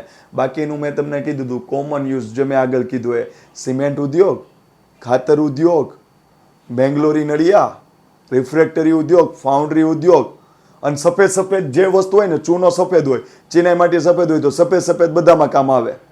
રબર સફેદ, ખાંડ સફેદ, પછી કાગળ સફેદ, તેમાં બધામાં કોમન જ વસ્તુ હોય. તો ખાસ ચિનાઈ માટીમાં આપણે એટલી વસ્તુ જોવાની છે, એ આપણે જોઈ લીધી. ઓકે, આગળ ડોલોમાઇટ. જો ડોલોમાઇટ છે ને, ડોલોમાઇટ એમાં આખું ટોપિક આપણે ડોલો શબ્દ ઉપરથી કરશું. ડોલો એટલે કે ડોલો એટલે કે ડોલવું, એના પરથી આખો ટોપિક આપણે મગજમાં યાદ રાખશું. અને મોસ્ટ ઇમ્પોર્ટન્ટ છે, કહું છું મોસ્ટ ઇમ્પોર્ટન્ટ છે, આવનારી એક્ઝામમાં દેખાશે. તો ડોલોમાઇટ આવે ને એટલે એટલું યાદ રાખવાનું. સાહેબે શું કીધું હતું? ડોલો. ડોલો એટલે ડોલો ઉપરથી યાદ રાખવાનું છે, ડોલવું. ઓકે, શું છે આપણે થોડી વારમાં જોઈએ. એની પહેલા જુઓ કે ચૂનાનો પથ્થર જ્યાં વપરાતો હોય ત્યાં જ ડોલોમાઇટનો પથ્થર વપરાતો હશે. એટલે હું એમ કહું કે ચૂનાનો પથ્થર સિમેન્ટ ઉદ્યોગમાં વપરાય એટલે તમારે કહી દો ડોલોમાઇટ સિમેન્ટના ઉદ્યોગમાં વપરાતો હશે. હું એમ કહું કે ચૂનાનો પથ્થર છે એ ખાતર ઉદ્યોગમાં વપરાય એટલે તમારે કહી દેવાનું કે ડોલોમાઇટ પણ ખાતરના ઉદ્યોગમાં વપરાતો હશે. ચૂનાનો પથ્થર જેવો જ ડોલોમાઇટનો પથ્થર હોય. કેમ? કારણ કે ચૂનાના પથ્થરમાં કેલ્શિયમ કાર્બોનેટ વધુ હોય, જ્યારે ડોલોમાઇટના પથ્થરમાં મેગ્નેશિયમ કાર્બોનેટ વધુ હોય. આમાં થોડું મેગ્નેશિયમ કાર્બોનેટ હોય, કેલ્શિયમ કાર્બોનેટ વધુ હોય. ડોલોમાઇટમાં થોડું કેલ્શિયમ કાર્બોનેટ હોય, મેગ્નેશિયમ કાર્બોનેટ વધુ હોય. એટલે બેયની પ્રકૃતિ સેમ જેવી જ છે, એટલે બેયનો ઉપયોગ સેમ જ હોય. સિમેન્ટ ઉદ્યોગ, ખાતર ઉદ્યોગ, પછી તમને જે પણ મેં કીધું એ બધું જ ચૂનાના પથ્થરનું અહીં આવે. પણ એક શબ્દ એક્સ્ટ્રા યાદ રાખી લો કે ડોલોમાઇટ પથ્થરનો બે ખાસ ઉપયોગ યાદ રાખી લો. બાકીના બધા ચિહ્નોનો પથ્થર ડિટ્ટો ટુ ડિટ્ટો, કારણ કે મેં તમને કહી દીધું કે કેલ્શિયમ કાર્બોનેટ ચૂનાના પથ્થરમાં વધુ હોય, મેગ્નેશિયમ કાર્બોનેટ થોડા પ્રમાણમાં હશે. જ્યારે ડોલોમાઇટમાં મેગ્નેશિયમ કાર્બોનેટ વધુ છે, કેલ્શિયમ કાર્બોનેટ થોડા પ્રમાણમાં છે. એટલા માટે બે ખનિજ બદલાઈ ગયા, બાકી બેની ઉત્પત્તિ, બેની ઉપયોગિતા સેમ છે. ખાલી ડોલોમાઇટમાં બે શબ્દ યાદ રાખવાના છે. કેમ તમે ડોલતા હતા? ડોલો કેમ તમે ડોલતા હતા? કારણ કે દરિયાના પાણીનું શુદ્ધિકરણ થઈ ગયું. દરિયાના પાણીનું શુદ્ધિકરણ થઈ ગયું. હવે કોઈ પાણીની સમસ્યા થશે નહીં, એટલે તમે ડોલવા માંડ્યા કે હવે પાણીની અછત થશે નહીં. તો એટલું યાદ રાખજો, ડોલતા હતા કેમ? તો દરિયાનું પાણી ખારું હતું, એનું મેં શુદ્ધિકરણ કર્યું, એટલે પીવાનું પાણી મારી પાસે જોરદાર થઈ ગયું. તો દરિયાના પાણીના શુદ્ધિકરણ કરવા માટે કયું ખનિજ વપરાય? ડોલોમાઇટ. અને બીજી જ વસ્તુ મેગ્નેશિયમ કાર્બોનેટ છે, એટલા માટે ડોલોમાઇટમાંથી મેગ્નેશિયમ ધાતુ પણ છૂટી પાડી શકાય. મેં તમને પહેલો ખનિજનો લેક્ચર છે એમાં જોઈ લો. મેં તમને એમ કીધું હતું કે એવા ખનિજો ખાસ યાદ રાખવાનું કે જે તમને ખબર ન પડે કે આ ધાતુ કહેવાય કે અધાતુ. તો આવું પૂછાય કે 3-4 MCQ પણ એમાં એમ કીધું કે આમાંથી કયું ખનિજ ધાતુમય નથી, તો બધાને ખબર પડે. લોખંડ તો એ કંઈક યાદ ન રાખવા જવાનું હોય. જે વસ્તુ ન ખબર પડતી હોય, તો યુરેનિયમ થોરિયમમાં આપણે ન ખબર પડે કે ધાતુ હતી કે અધાતુ, ખાલી એમ જ ખબર હોય કે બોમ્બ ફોડવાનો હોય એમાં. તો એ યાદ રખાય, યુરેનિયમ ને થોરિયમ ધાતુ છે, એમ મેગ્નેશિયમ પણ ધાતુ છે. તો ડોલોમાઇટમાં મેગ્નેશિયમ કાર્બોનેટ છે, એટલે આ મેગ્નેશિયમ ધાતુ છૂટી પડી શકાય, ડોલોમાઇટ. હવે જોજો, ડોલોમાઇટ માં એમ યાદ રાખજો કે કેમ તમે, ઓકે, ડોલોમાઇટ તો એટલું યાદ રાખજો કે કોણ ડોલવા મળે. તો આમ યાદ રાખો, તમને હું ચોકલેટ આપું, તમે થોડા ડોલવા મળો, કારણ કે તમે મેચ્યોર થઈ ગયા છો. પણ નાના બાળકને તમે કંઈ પણ વસ્તુ આપો તો ડોલવા મળે, એ મને ચોકલેટ આપી, મને ચોકલેટ આપી. તો ડોલવું એ પ્રકૃતિ કોની છે? બાળકની. અને ગુજરાતમાં આપણું બાળક કોણ? છોટું. તો કોણ ડોલતું હતું? કોણ ડોલતું હતું? છોટું ડોલતું હતું. અને છોટું હોય એ શિષ્ટ ભાષા ન બોલતું, કેવું બોલતું? છું છું છું છું. તો ડોલે કોણ? છોટું. અને છોટું કેવું બધું બોલતું? છું છું. ઓકે, તો એટલું યાદ રાખો કે છોટા ઉદેપુર જિલ્લાની આસપાસથી ડોલોમાઇટ સારા પ્રમાણમાં મળે છે. છોટા ઉદેપુરના છુછુપુરા ખાતેથી ડોલોમાઇટ સારો મળે છે અને એ બીજા ડોલોમાઇટ કરતાં શ્રેષ્ઠ એટલા માટે છે કારણ કે અહીંથી લીલા રંગનો ડોલોમાઇટ વાળો માર્બલ મળે છે, એટલે કે આરસ પહાણ મળે છે. તો યાદ રાખજો ડોલોમાઇટ. ડોલોમાઇટ. અહીંયા એક વસ્તુ યાદ રાખજો. ગુજરાત કયા ખનિજમાં બીજા નંબરે છે? ગુજરાત કયા ખનિજમાં ત્રીજા નંબરે છે? પહેલા નંબરનું લિસ્ટ કરવાનું નહીં, કારણ કે ઓલરેડી આ 2-3માં જે નહીં હોય ને એ બધામાં ગુજરાત પહેલા નંબરે છે, તો જ એમસીક્યુ પૂછ્યો હોય. ક્લિયર? તો બીજા ત્રીજા નંબરનું લિસ્ટ આપણે કરી નાખવાનું કે કયા ખનિજમાં ગુજરાત બીજા નંબરે છે, કયા ખનિજમાં ગુજરાત ત્રીજા નંબરે છે. આટલું આપણે લિસ્ટ કરી નાખીએ ને એટલે એની સિવાયનું જે હોય એને પહેલો નંબર ગણી લેવાનો. કાં તો 1 થી 3માં નહીં હોય એટલા માટે પૂછ્યું જ નહીં હોય. ઓકે, તો હું જો બીજા નંબરમાં આમ કહું છું કે આપણે કોકની ખબર અંતર પૂછવા જાય એટલે આપણે શું કહીએ? ભાઈ કેવું છે તને? તને કેવું છે? તો આપણે કોઈકની ખબર પૂછવા જઈએ એટલે આપણે શું કહીએ? કેવું છે ભાઈ તને?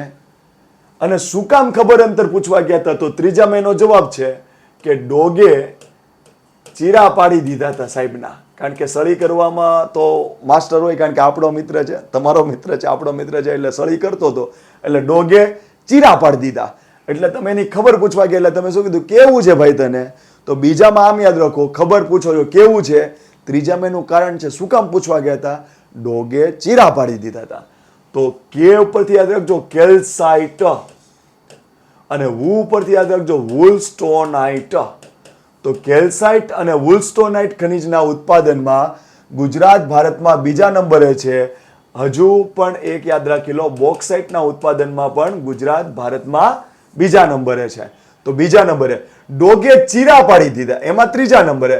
તો ડો એટલે ડોલોમાઇટ, ગે એટલે ગ્રેફાઇટ, ચીરા એટલે ચિરોડી. તો ડોલોમાઇટ, ગ્રેફાઇટ અને ચિરોડીના ઉત્પાદનમાં ગુજરાત આખા ભારતમાં ત્રીજા નંબરનું સ્થાન ધરાવે છે. આટલું ક્લિયર? તો એમાંથી આપણે જે ડોલોમાઇટ ભણીએ છીએ તો ડોલોમાઇટના ઉત્પાદનમાં આપણે ત્રીજા નંબરે છે, કાંઈ વાંધો નહીં. પણ ગુજરાતમાં ડોલવા કોણ મળ્યું? તું છોટું, છોટાઉદેપુરમાંથી મળે. અને છોટું કેવી ભાષા બોલે? અબક મોટા મોટા વાક્ય ન બોલે, શું બોલે? છૂંછું. તો છોટાઉદેપુરના છુંછુપુરા ગામથી લીલા રંગનો ડોલોમાઇટ મળે છે, જેને કહેવાય છે મરક્તમણી. બરાબર? એટલે ભલે આપણે ડોલોમાઇટના ઉત્પાદનમાં ત્રીજા નંબરે હોય, પણ છુછાપુરામાંથી જે લીલા રંગનો ડોલોમાઇટ મળ્યો છે એ લગભગ ભારતમાં બીજે ક્યાંયથી મળતો નથી. એટલા માટે યાદ રાખજો કે લીલા રંગનો ડોલોમાઇટ માત્ર ને માત્ર ક્યાં મળે? છોટાઉદેપુરના છુછુપુરા ગામથી. એને શું કહેવાય? મરક્તમણી. અથવા તો એમ પૂછું, મરક્તમણી શું છે? ચૂનાનો પથ્થર, ચિનાઈ માટી, લીલા રંગનો ડોલોમાઇટ, પીળા રંગનો ડોલોમાઇટ. તો તમારો જવાબ આવે લીલા રંગનો ડોલોમાઇટ. આટલું ક્લિયર? ઓકે. હવે જો ગુજરાતમાં છે ને, ગુજરાતમાં હું તમને અહીં આમ કહું છું, જો હું અહીંયા 4 જિલ્લા કેવા યાદ રખાવું છું, લાઈનમાં જ આવે, લાઈનમાં જ આવે, આમ તેમ ના થાય, લાઈનમાં જ આવે. દાદા છોટુને લઈને નર્મદા ફરવા ગયા, તાપી ફરવા ગયા. શું બોલો? દાદા છોટુને લઈને નર્મદા ફરવા ગયા, તાપી ફરવા ગયા. દાદા ક્યારે વાલા લાગે? છોટુને દાદા ફરવા લઈ જાય તો ત્યાં, અને ફરવા લઈ જાવ ક્યાં લઈ જાવ? નર્મદાના કાંઠે, તાપીના કાંઠે. તો છોટા ઉદેપુર અહીંયા છે, તો નર્મદા અહીંયા છે. તો નર્મદાની સામે ભરૂચ જિલ્લો હોય, કારણ કે આપણે બધાને ખબર છે કે ભરૂચ જ જિલ્લો હતો, એમાંથી નર્મદા પસાર થતી હતી, તો ભરૂચનું કટિંગ કરીને આ નર્મદા બન્યું છે. તો નર્મદાની સામે કોણ હોય? ભરૂચ હોય. આટલું ક્લિયર? તો છોટા ઉદયપુર, નર્મદા અને ભરૂચ આ ત્રણેયમાંથી ડોલોમાઇટ મળે છે. આટલું ક્લિયર? ઓકે.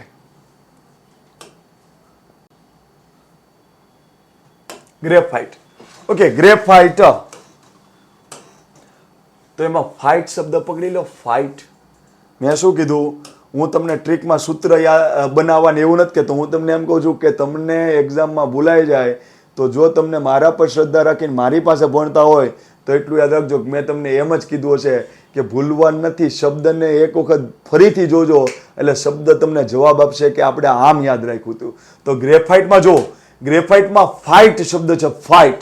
તો ફાઇટ હંમેશા સ્ફોટક જ હોય, સ્ફોટક જ હોય. તો સ્ફોટક પદાર્થ બનાવવા, ડાયનેમો બનાવવા માટે ગ્રેફાઇટ વપરાય છે.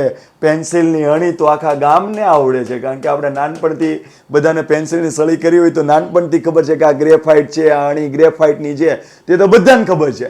એની સિવાયનો ગ્રેફાઇટનો ઉપયોગ આપણે આવડવો જોઈએ. તો બીજું ક્યાં આપણે કઈ તકલીફ કરવાની છે? એક જ વખત વાંચવામાં એમ કહો ને કે ગ્રેફાઇટ ફાઇટ હંમેશા સ્ફોટક જ હોય. તો સ્ફોટક પદાર્થ બનાવવા માટે, ડાયનેમો બનાવવા માટે, પેન્સિલ બનાવવા માટે શેનો ઉપયોગ થાય? ગ્રેફાઇટ. અને યાદ કરો, મેં તમને પહેલો જે ખનિજનો લેક્ચર બનાવ્યો છે, જે મિત્રોએ જોયો છે એને ખબર હશે, મેં એવું કીધું છે કે દુનિયામાં એકમાત્ર અધાતુ એવી છે, એ વિદ્યુત સુવાહક છે. વિદ્યુત સુવાહક છે. બાકીની બધી અધાતુ વિદ્યુત સુવાહક નથી, એટલે એના પરથી વીજળી પસાર ના થાય. બરાબર? એક જ અધાતુ એવી હોય, ધાતુમાંથી તો થાય, એક જ અધાતુ એવી હોય કે જેમાંથી વીજળી પસાર થતી હોય, એટલે કે વિદ્યુત સુવાહક છે, ગ્રેફાઇટ છે. એટલે કે બધી અધાતુ સાથે ફાઇટ કરીને એમ કીધું તમારે ન કર્યું ક્યાં નહીં, હું તો વીજળી પસાર કરીશ. ક્લિયર? તો વિદ્યુત સુવાહક ગ્રેફાઇટ છે, કારણ કે મેં તમને કીધું હતું. હવે પછી હું બહુ ડિટેલમાં નહીં જાઉં, કારણ કે એની પાસે ફ્રી ઇલેક્ટ્રોન વધે છે. ઓકે, એટલા માટે ગ્રેફાઇટમાંથી સૂકી બેટરી પણ બને છે, કારણ કે એ વિદ્યુત સુવાહક છે. આટલું ક્લિયર? અને એટલું યાદ રાખો, ફાઇટ કરી તમે. શું કરી? ફાઇટ. એટલે મેટર ગઈ પંચમાં, કે હવે આનો નિર્ણય લ્યો કે આને શું કરવું. આ વાતમાં બધાને ફડાકા મારી દે છે, ફાઇટ કરી લે છે. એટલે ફાઇટ કરી લે, તમારી મેટર ક્યાં ગઈ? પંચમાં ગઈ. તો પંચમાં કોઈક વડો તો બેઠો જ હોય કે ના હોય? કે પછી એમનેમ પંચ હોય કે પાંચ બેહી ગયા પછી એકબીજાને શું કરવું. એમાં કોઈક તો વડો હોય ને, એમ પૂછે શું આને જવો સજા આપવાની છે. તો એટલું યાદ કરો, ફાઇટ કરી એટલે મેટર ક્યાં ગઈ? પંચમાં ગઈ, કે નિર્ણય લ્યો આને શું કરવું. અને પંચમાં કોણ બેઠા હોય? વડો બેઠો હોય. અને પંચમાં દાદાની ઉંમરના લોકો બેઠા હોય, કારણ કે પીઢ વ્યક્તિ હોય એ જવાબ આપે. બરાબર? બાકી આપણે બેસાડે તો આપણે શું કે એને સૂળી જ ચડાવી દો, એને ફાંસી જ આપી દો, તો આપણામાં પીઢતા ઓછી હોય. તો એટલું યાદ રાખો, ફાઇટ કરી તો ક્યાં મેટર ગઈ? પંચમાં. અને પંચમાં કોણ બેઠા હતા? દાદા. અને પંચમાં એક હતો વડો. તો હંમેશા યાદ રાખજો કે જો હું એમ કહું કે ગુજરાતમાં અહીંયા પંચમહાલ જિલ્લો હોય, તો એટલું યાદ રાખવાનું કે એની નીચે વડોદરા જિલ્લો હોય અને એની સામે દાહોદ જિલ્લો હોય. તો પંચમાં વડા બેઠા હોય ને પંચમાં દાદા બેઠા હોય. તો પંચમહાલની સામે દાહોદ, પંચમહાલની નીચે વડોદરા. તો આ 3 જિલ્લામાંથી સારામાં સારું ગ્રેફાઇટનું ઉત્પાદન થાય છે. પંચમહાલમાં જાંબુઘોડા અને વડોદરામાં જાંબુ ગામ, આ 2 ગ્રેફાઇટના ઉત્પાદન માટે સારામાં સારું નામ ધરાવે છે.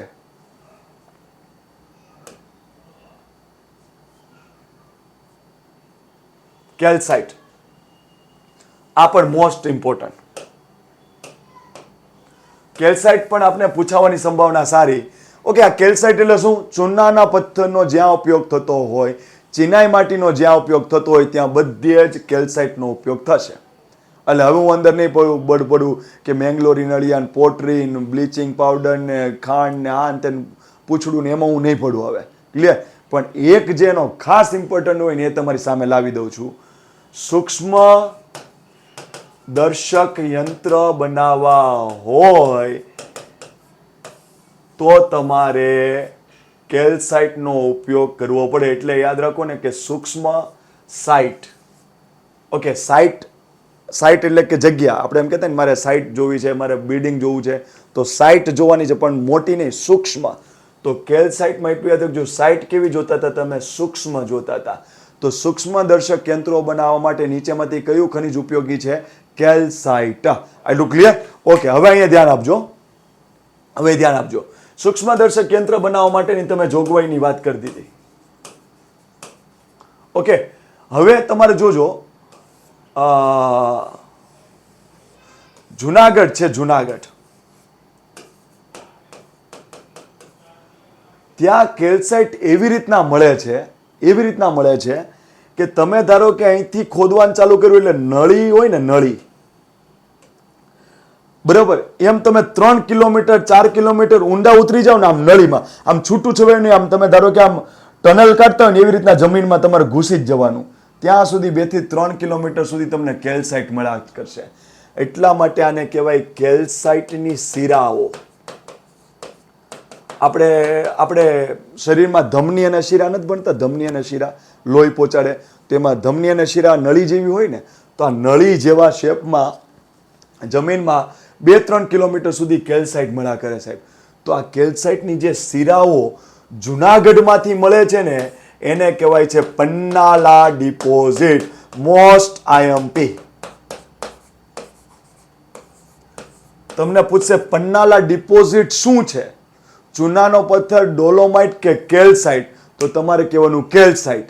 પન્નાલા ડિપોઝિટ નામનું ખનિજ કેલ્સાઇટ તરીકે ઓળખાય છે. એ ગુજરાતમાં ક્યાંથી મળે?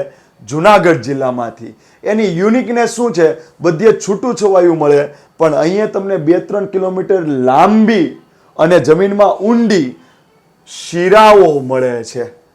હવે જો તમને થોડું યાદ રહેતું હોય ને, ક્લિયર, તો તમારે યાદ રાખવાનું કે હું આમ બોલું છું, સર અમને જુનાગઢના જંગલમાં કડિયા મળતા નથી, ભેંસ મળે છે. શું બોલ્યો? જુનાગઢના ગીરના જંગલમાં ગયો, ત્યાં મેં કડિયા શોધવા માટે મોકલ્યા હતા. તો તમે શું કીધું? સર કડિયા મળતા નથી, ભેંસ મળે છે. એક સરકડિયા નામનું સ્થળ છે. મળતા ઉપરથી યાદ રાખજો માળિયા, અને ભેંસ ઉપરથી યાદ રાખજો ભેંસાણ. જુનાગઢના ગીર જંગલમાં સરકડિયા, માળિયા અને ભેંસાણ નામના સ્થળો છે, જ્યાંથી આ પન્નાલા ડિપોઝિટ મળે છે. એટલું યાદ રાખશો ને તોય ઇનફ છે. પણ તમને એમ થતું કે સાહેબ મારે કોઈ પણ બાંધછોડ નથી કરવી, અને આ મેં એવી રીતના નથી યાદ રાખ્યા કે અહમ બ્રહ્માસ્મિ, એટલે મને જ આવડે એવું નથી. આ સરકારી બુકમાં ઉલ્લેખ કરેલી વસ્તુ છે. તો કદાચ કોઈ એક્ઝામિનરને હાથામાં જ સટકેલી થાય ને એકદમ નીચેથી જાય તો આવું પૂછે, તો આપણે યાદ રાખી લો ને, એકદમ ઇઝી છે. સરકડિયા મળતા નથી, ભેંસો મળે છે ગીરના જંગલમાં. ભેંસાણ, માળિયા, સરકડિયા. ઓકે, કેલ્સાઇટ. વુલસ્ટોનાઇટ.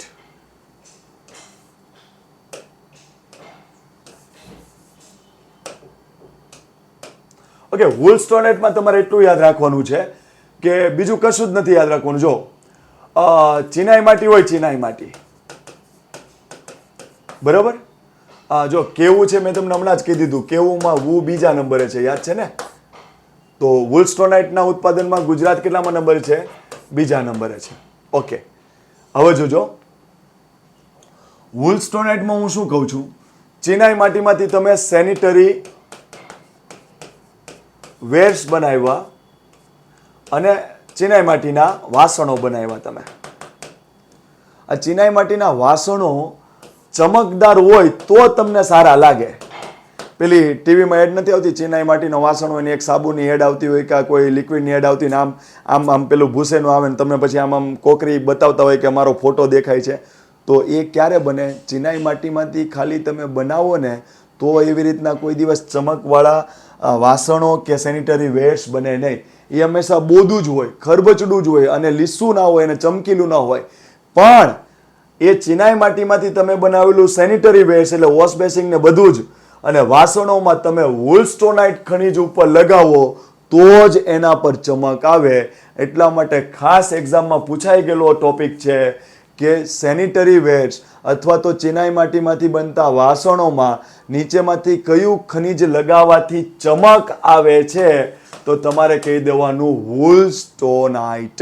તો સિરામિક ઉદ્યોગમાં ખાલી ચિનાઈ માટી નહીં, વુલસ્ટોનાઇટ ખનિજ પણ કામનું છે, કારણ કે એ ચમક લાવે. અને ચમકમાં કોણ હોય? રાજાની ચમક હોય, અને રાજા ભારતમાં કોણ છે? ગુજરાત. ક્લિયર? તો વુલસ્ટોનાઇટ ખનિજ એટલું યાદ રાખવાનું કે ચમક લાવે, ચમક.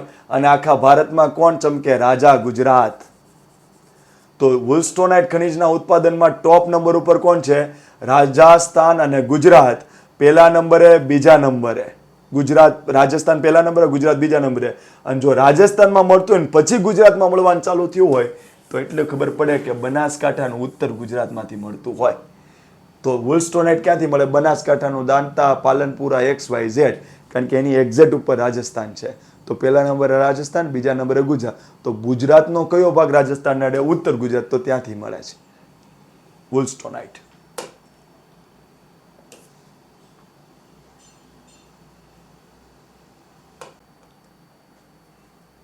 ચિરોડી.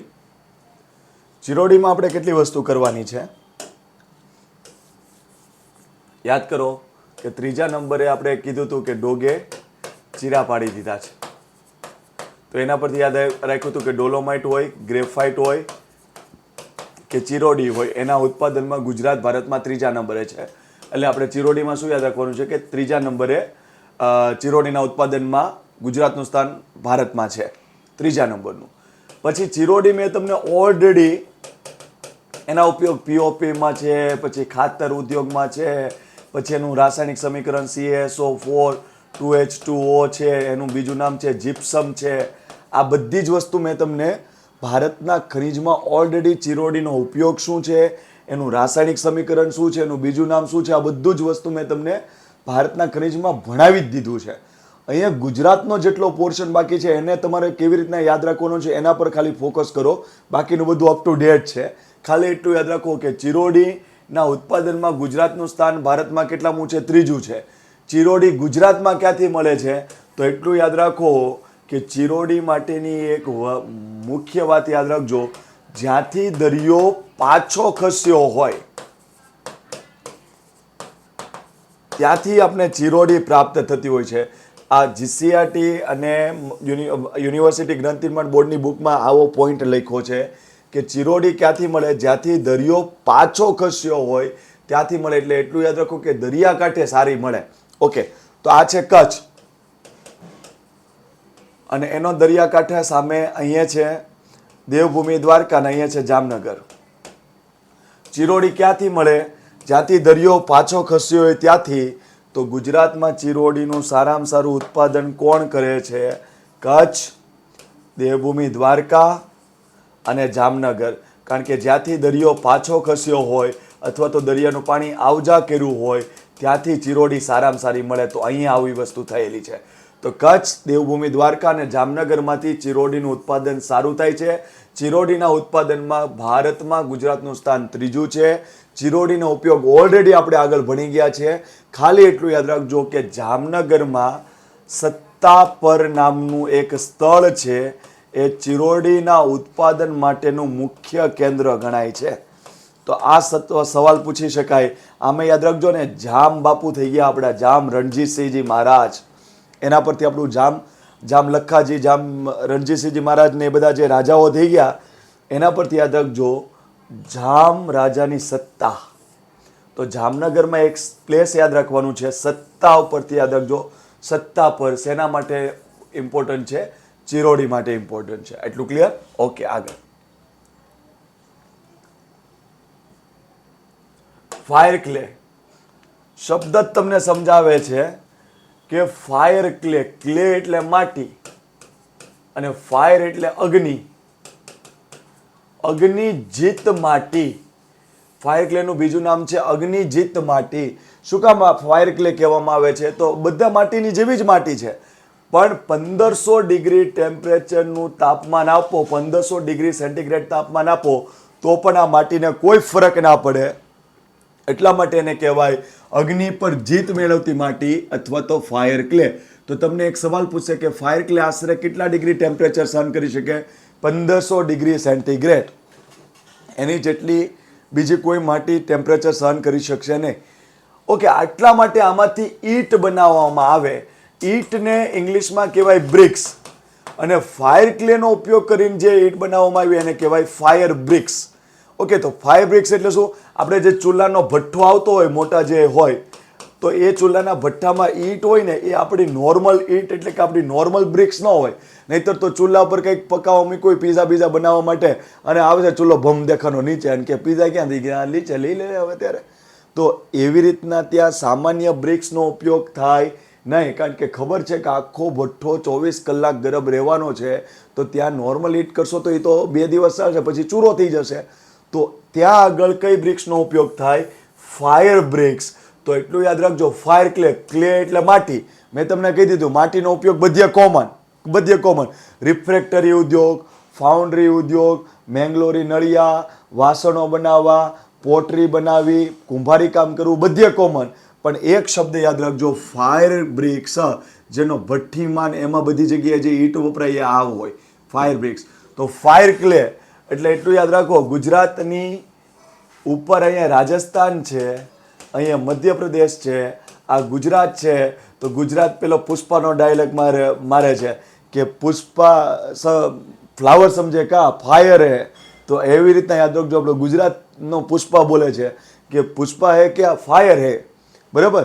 તો ફ્લાવર ફાયરનું જે શબ્દ છે ને એ આપણો ગુજરાત બોલે છે. તો એટલું યાદ રાખજો, ગુજરાતમાં ફાયર ક્લે સારામાં સારી મળે. પછી આપણી આજુબાજુમાં જ પુષ્પા છે, ફૂલ નહીં, ફ્લાવર નહીં, ફાયર. તો ફાયર ક્લેનું ઉત્પાદન ક્યાં સારું થાય? મધ્યપ્રદેશ, રાજસ્થાન, ગુજરાત અને બિહાર. આ પ્રમુખ રાજ્ય છે જે ફાયર ક્લેનું ઉત્પાદન કરે છે. ગુજરાત ભારતમાં સૌથી વધુ ફાયર બ્રિક્સ બનાવતી કંપનીઓ ગુજરાતમાં આવેલી છે, કારણ કે આપણે ત્યાં ફાયર ક્લે સારામાં સારું ઉત્પન્ન થાય છે. તો આમાંથી કેટલા MCQ થાય? કેટલા ડિગ્રી ટેમ્પરેચર? 1500 degree temperature. એમાંથી શું બને? ફાયર બ્રિક્સ બને. ક્યાં વપરાય? તો ભઠ્ઠામાં જે ઈંટો હોય એની જગ્યાએ નોર્મલ બ્રિક્સ નહીં, ફાયર બ્રિક્સ વાપરવાની. ઓકે, ગુજરાતમાં ફાયર બ્રિક્સની કંપનીઓ ઘણી બધી છે. વિધાન સાચું કે ખોટું? સાચું. ક્યાંથી મળે? તો ગુજરાતે પુષ્પાનો ડાયલોગ માર્યો તો ફ્લાવર નહીં, ફાયર. તો ગુજરાત ફાયર હોય તો એની આજુબાજુમાં રાજસ્થાન ફાયર, MP ફાયર અને એક બિહાર. આવી રીતના આપણે આની વસ્તુ યાદ રાખી લેવાની છે. ઓકે,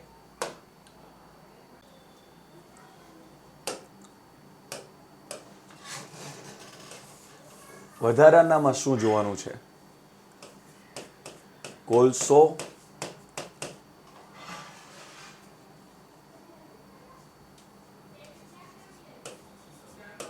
પેટ્રોલિયમ પદાર્થ, તાંબુ, જસત, સીસુ. શું કામ આને વધારાનું રાખ્યું છે મેં? શું કામ આને મેં વધારાનું રાખ્યું છે? ઓલરેડી ડિટેલમાં કોલસો, પેટ્રોલિયમ પદાર્થ, તાંબુ, જસત,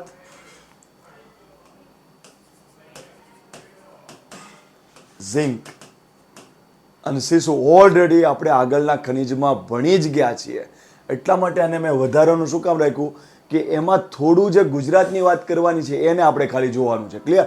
તો જો પેલો કોલસો, મેં આખો લેક્ચર આમાં મસ્ત બનાવ્યો છે.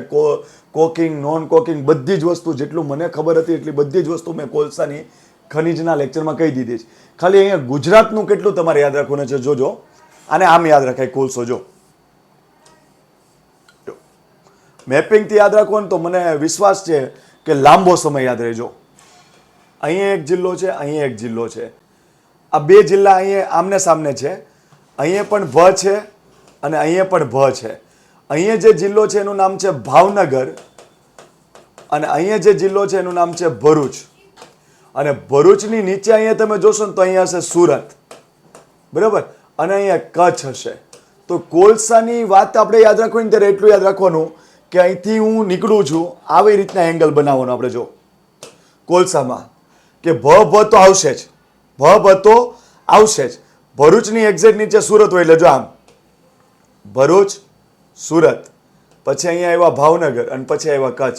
તો આમ યાદ રાખવાનું, અહીંયા બે, પછી આગળ આવ્યા તો ભાવનગર, એનાથી આગળ આવ્યા તો ભરૂચ. તો આટલા જિલ્લાની ટ્રેક રેકોર્ડ અહીંથી બેઠો બેઠો મહેસાણા જોવે છે. ઓકે, એટલે માઇન્ડમાં એવું મેપ ઘુસાડો કે કોલસામાં શું યાદ રાખતું હતું તો ભરૂચ અને સુરત બે આમ હતા. ત્યાંથી હું આગળ આવ્યો તો ભાવનગર આવ્યું, ભાવનગરથી ઉપર ગયો તો કચ્છ અને અહીંયા બેઠું બેઠું કોણ જોવે છે? મહેસાણા. તો ગુજરાતમાં કોલસો ક્યાં ક્યાંથી ઉત્પન્ન થાય છે? તો હકીકનું આમે યાદ રાખી શકો, ભભકો વધી ગયો, ભભકો વધી ગયો એટલે એટલા તો આવી જ જશે. ભાવનગર, હકીકવાળા આપણે જે યાદ રાખ્યું હતું, ભાવનગર, ભરૂચ અને કચ્છ આટલા તો છે જ. એ સિવાયના યાદ રાખજો, ભરૂચની બાજુમાં કોણ છે? સુરત. તો કોલસાના ઉત્પાદનમાં કોણ કોણ ગુજરાતમાં મહત્વના છે? કચ્છ, ભરૂચ, ભાવનગર, સુરત અને મહેસાણા. મહેસાણામાં પાતાળ કુવા વધુ હોય. કુઈ ગામ. મહેસાણામાં પાતળ કુવા વધુ હોય. એના પરથી યાદ રાખજો, કુઈ ગામ કયા જિલ્લામાં આવ્યું છે? મહેસાણા. કોલસા માટે સારું ઇમ્પોર્ટન્સ એનું છે.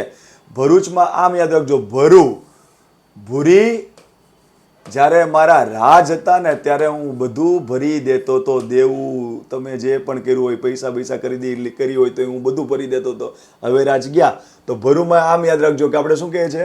ભૂરી. જ્યારે રાજ હતા ત્યારે હું બધું જ ભરી દેતો હતો. તો ભૂરી અને રાજપારડી નામના બે સ્થળ છે ભરૂચમાં, એ કોલસાના ઉત્પાદનમાં ટોપ ઉપર છે.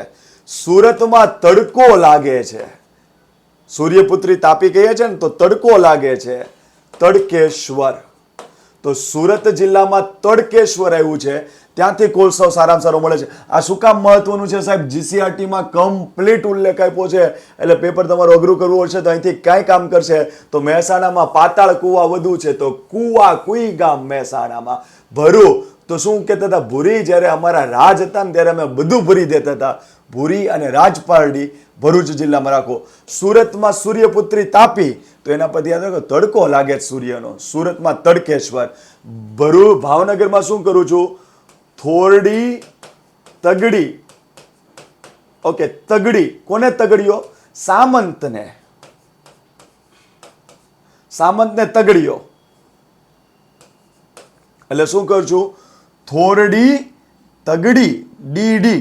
થોરડી તગડી. અને કોને તગડીઓ? સામંતને. તો ભાવનગર જિલ્લામાં 3 શબ્દ છે: થોરડી, તગડી અને સામંતપુર. કારણ કે ભાવનગરમાં સાહેબ આપણે કૃષ્ણકુમારસિંહજી મહારાજ થઈ ગયા હતી. સામંતને કહે છે ચાલે પ્રજાને હેરાન નથી કરવાની, ચાલ નીકાળ. તગડીઓ સામંતને. થોરડી, તગડી, સામંત પર ભાવનગર જિલ્લામાં છે, જે કોલસાના ઉત્પાદનમાં ખૂબ મહત્વનું સ્થાન ધરાવે છે. અને કચ્છમાં આમ કહું છું સાહેબ, જેની પાસે કોલસો હોય ને કોઈ દિવસ ગરીબ રહે નહીં. કેમ ગરીબ ન રહે?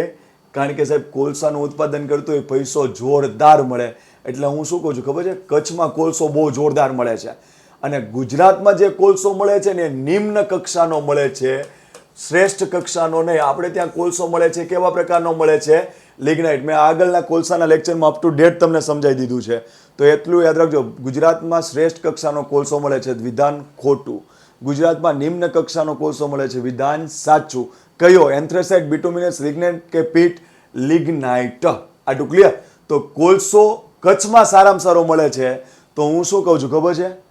કોલસામાં મેં આમ નખ માર્યા ને, તો મારા નખ પણ લખપતિ થઈ ગયા. કારણ કે નખમાં પણ જો થોડો કોલસો આવી જાય તો એટલું યાદ રાખો કે કોલસો વેચીને પુષ્કળ પૈસા મળે. આખી દુનિયાને કોલસો વગર ચાલે એમ નથી. તો મેં કચ્છમાં આમ નખ માર્યા તો કોલસો ભરાઈ જાય છે. એટલે કચ્છમાં હું શું બોલું છું? મારા નખમાં કોલસો આવી ગયો. એટલે મેં શું કીધું? મારા નખ પણ લખપતિ થઈ ગયા સાહેબ, પુષ્કળ.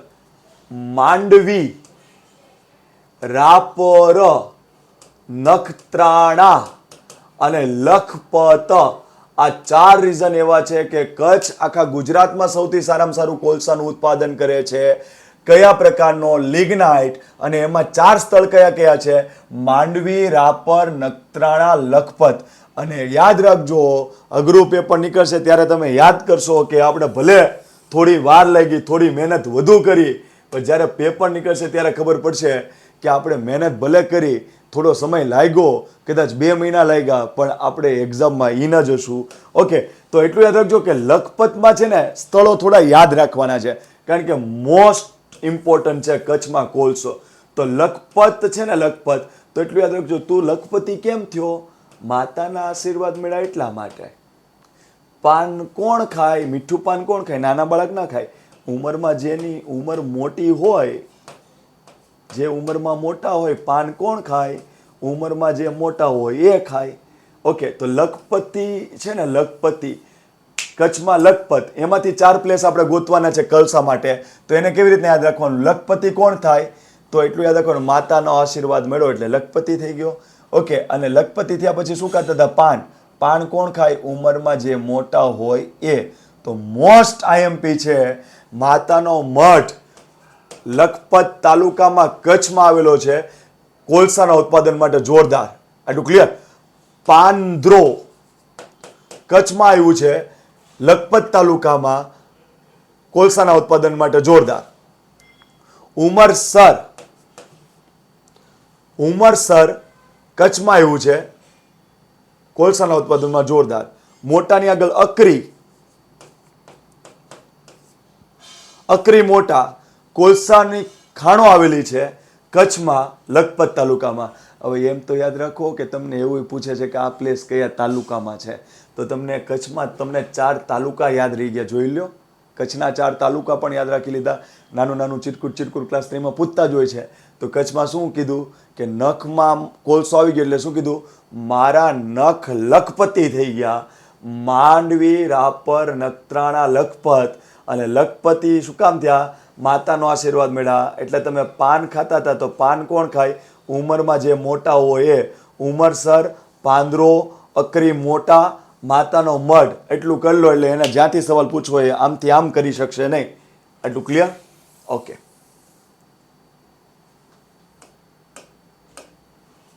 ઓકે, પેટ્રોલિયમ પદાર્થ. પેટ્રોલિયમ પદાર્થમાં તમારે ખાસું જ યાદ નથી રાખવાનું. પેટ્રોલિયમ પદાર્થ મેં ઓલરેડી ભણાવી દીધું છે.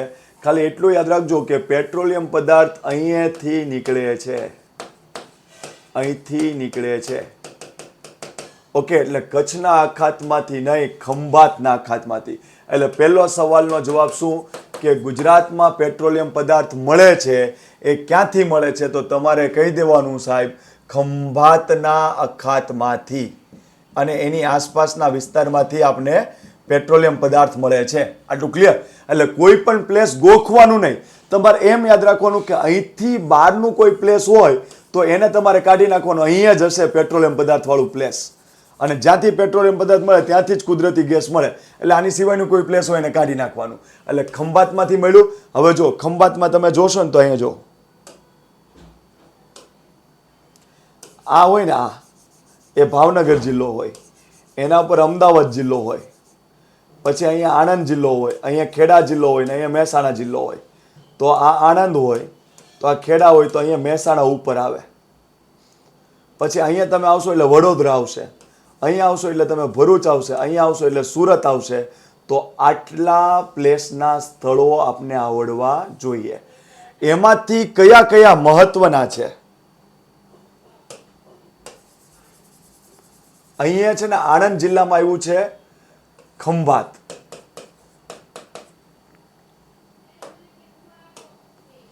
ત્યાં આગળ લુણેજ છે, લુણેજ. તો લુણેજ કયા જિલ્લામાં આવ્યું છે? આણંદના ખંભાતમાં અહીંયા લુણેજ આવ્યું છે. એટલે એક લુણેજ આવડવું જોઈએ, બરાબર. પછી કલોલ અને કડી યાદ આવવું જોઈએ. કલોલ અને કડી. ઓકે, કલોલ છે ને ગાંધીનગર જિલ્લામાં આવ્યું છે, અને કડી છે ને મહેસાણામાં આવ્યું છે.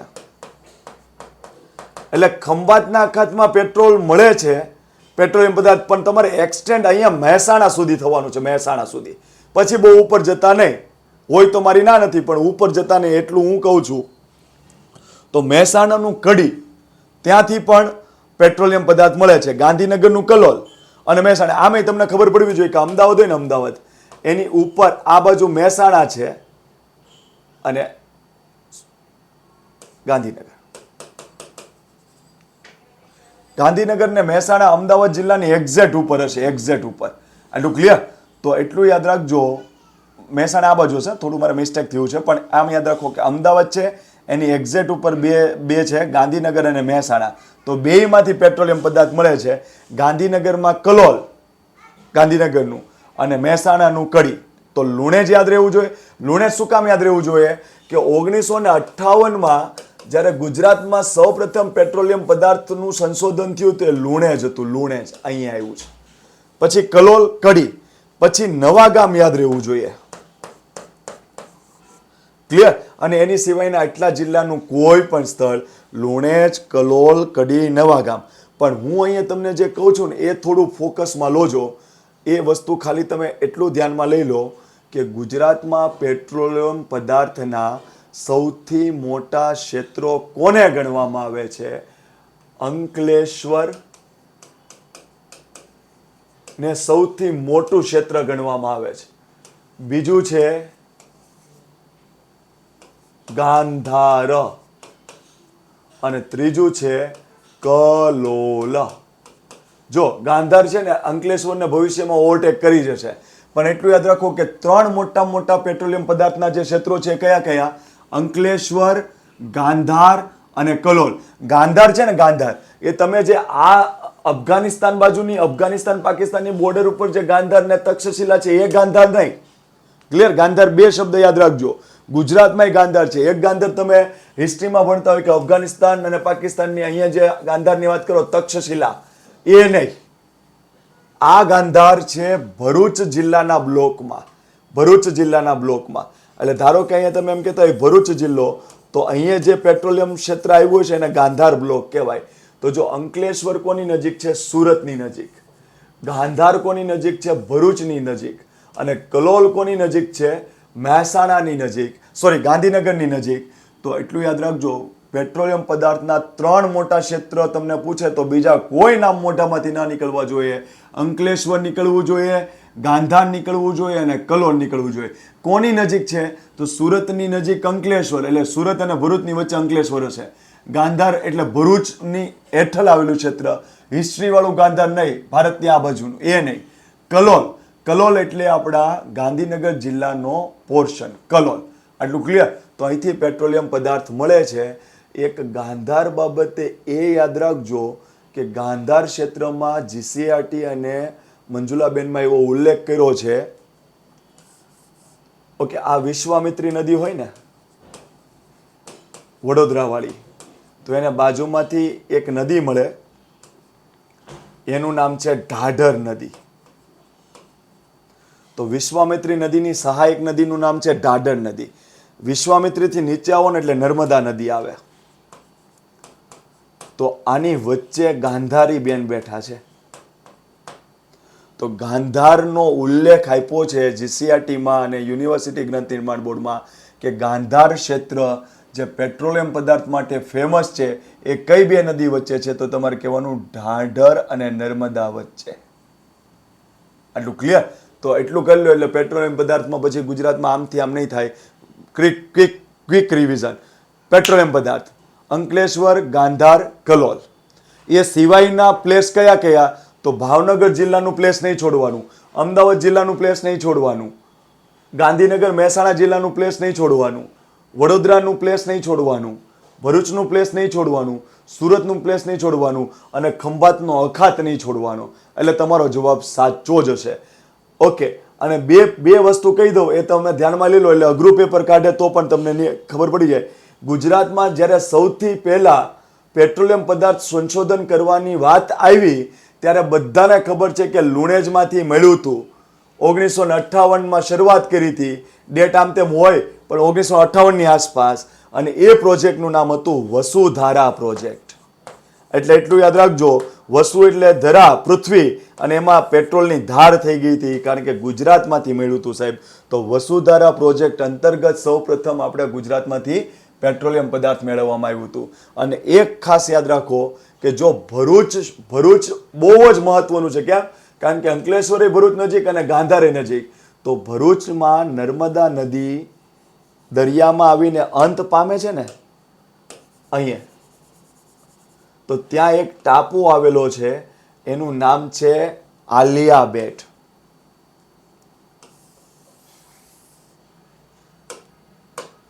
ઓકે. એટલે આ ભરૂચ હોય અને આ નર્મદા નદી. નર્મદા નદી ખંભાતના અખાતને મળીને અંત પામે છે કયા જિલ્લામાં? ભરૂચમાં. તો જ્યાં નદી નર્મદા નદી અંત પામે ને ત્યાં એક ટાપુ આવ્યો છે, એનું નામ છે આલિયા બેટ, જ્યાંથી પેટ્રોલિયમ પદાર્થ સારામાં સારું મળે છે. તો નર્મદા જિલ્લો ભરૂચ દરિયો ખંભાતનો અખાત, ત્યાં ટાપુ આવ્યો છે આલિયા બેટ, ત્યાંથી પેટ્રોલિયમ પદાર્થ મળે છે.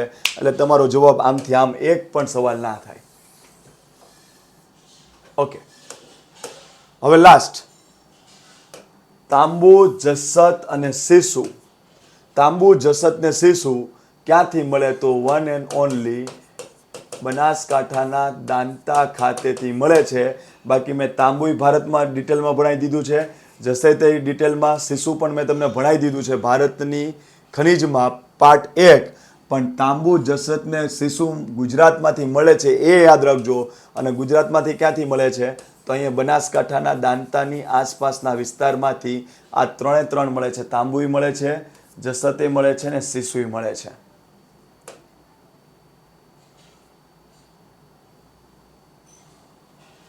હું મહેનત કરું છું તો મારો એક ઇન્ટેન્સ બહુ ક્લિયર છે કે એવી કોઈ દોડાદોડીની એક્ઝામની હું તૈયારી કરાવતો નથી. હું એવી જ તૈયારી કરાવું છું કે 2-3 મહિના, 3-4 મહિના સુધીનો સમય આપો, ભણતર સિરીઝ આપણે કમ્પ્લીટ કરી નાખશું. પછીની કોઈ પણ એક્ઝામ હોય તો તમને ક્યાંય વાંધો પડે તો મને જણાવજો. પણ કોઈ વસ્તુમાં હું ઉતાવળમાં કોઈ વસ્તુ ઉપર છલ્લી કરાવીશ નહીં. કારણ કે મારો ટાર્ગેટ બહુ ક્લિયર છે કે એક વખત હું અપલોડ, બધી જ વસ્તુ અપલોડ થઈ જશે ને, એવું નથી કે તમને આવનારી જે નજીકની એક્ઝામ આવતી હશે એમાં 100% તમને કામનું આવશે એટલા લેક્ચરો તો આવી જ ગયા છે. ભૂગોળ ઓલમોસ્ટ આપણે 7મા ધોરણથી લઈને 12મા ધોરણનું ઓલમોસ્ટ ભૂગોળ આપણે 70% જેટલું કમ્પ્લીટ કરી દીધું છે. 70%. જો વિશ્વાસ ના હોય તો એક વખત બુકો ખોલજો અને એની ઇન્ડેક્સ જોજો. અને આપણે 11મો કે 12મો લેક્ચર હશે, મને નથી ખબર, મારી ટીમ જોતી હશે કે કેટલામો નંબરનો લેક્ચર છે. પણ તમે એમાં હું આગળના જે થંબનેલ હોય એમાં નામ લખ્યા હોય અને એ જ વસ્તુ તમે જીસીઆરટીમાં ઇન્ડેક્સમાં જોઈ લેજો એટલે તમને ખબર પડશે. તો તમને જે નજીકની એક્ઝામો આવે છે એમાં 100% ફાયદો થશે. પણ એટલો વિશ્વાસ રાખજો કે 3-4 મહિનામાં હું બધું કમ્પ્લીટ કરીને બધા જ સામાજિક વિજ્ઞાનમાં પોલિટી, હિસ્ટ્રી, જિયોગ્રાફી બધું જ આવી જશે.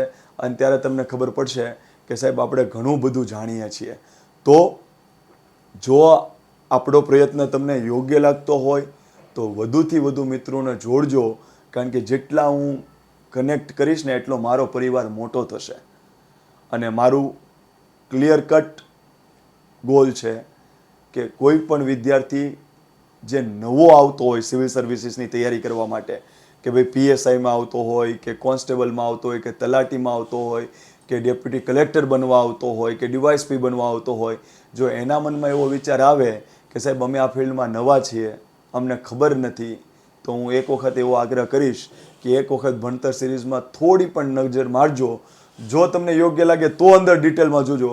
પણ જો થોડીક નજર મારતા તમને એવું લાગે કે આપણે સામાજિક વિજ્ઞાન જે આપણા માટે જીકે એટલે કે જનરલ નોલેજ આપણા માટે જે મહત્ત્વનો ટોપિક છે એના માટે જો તમારી જીસીઆરટીની બુકો કમ્પ્લીટ થઈ જતી હોય એવું લાગતું હોય તો કોઈ પણ નવો વિદ્યાર્થી આવતો હોય આ ફિલ્ડમાં તો એને ક્યારેક સજેશન આપજો, જેથી કરીને એને કંઈક જાણવા મળશે.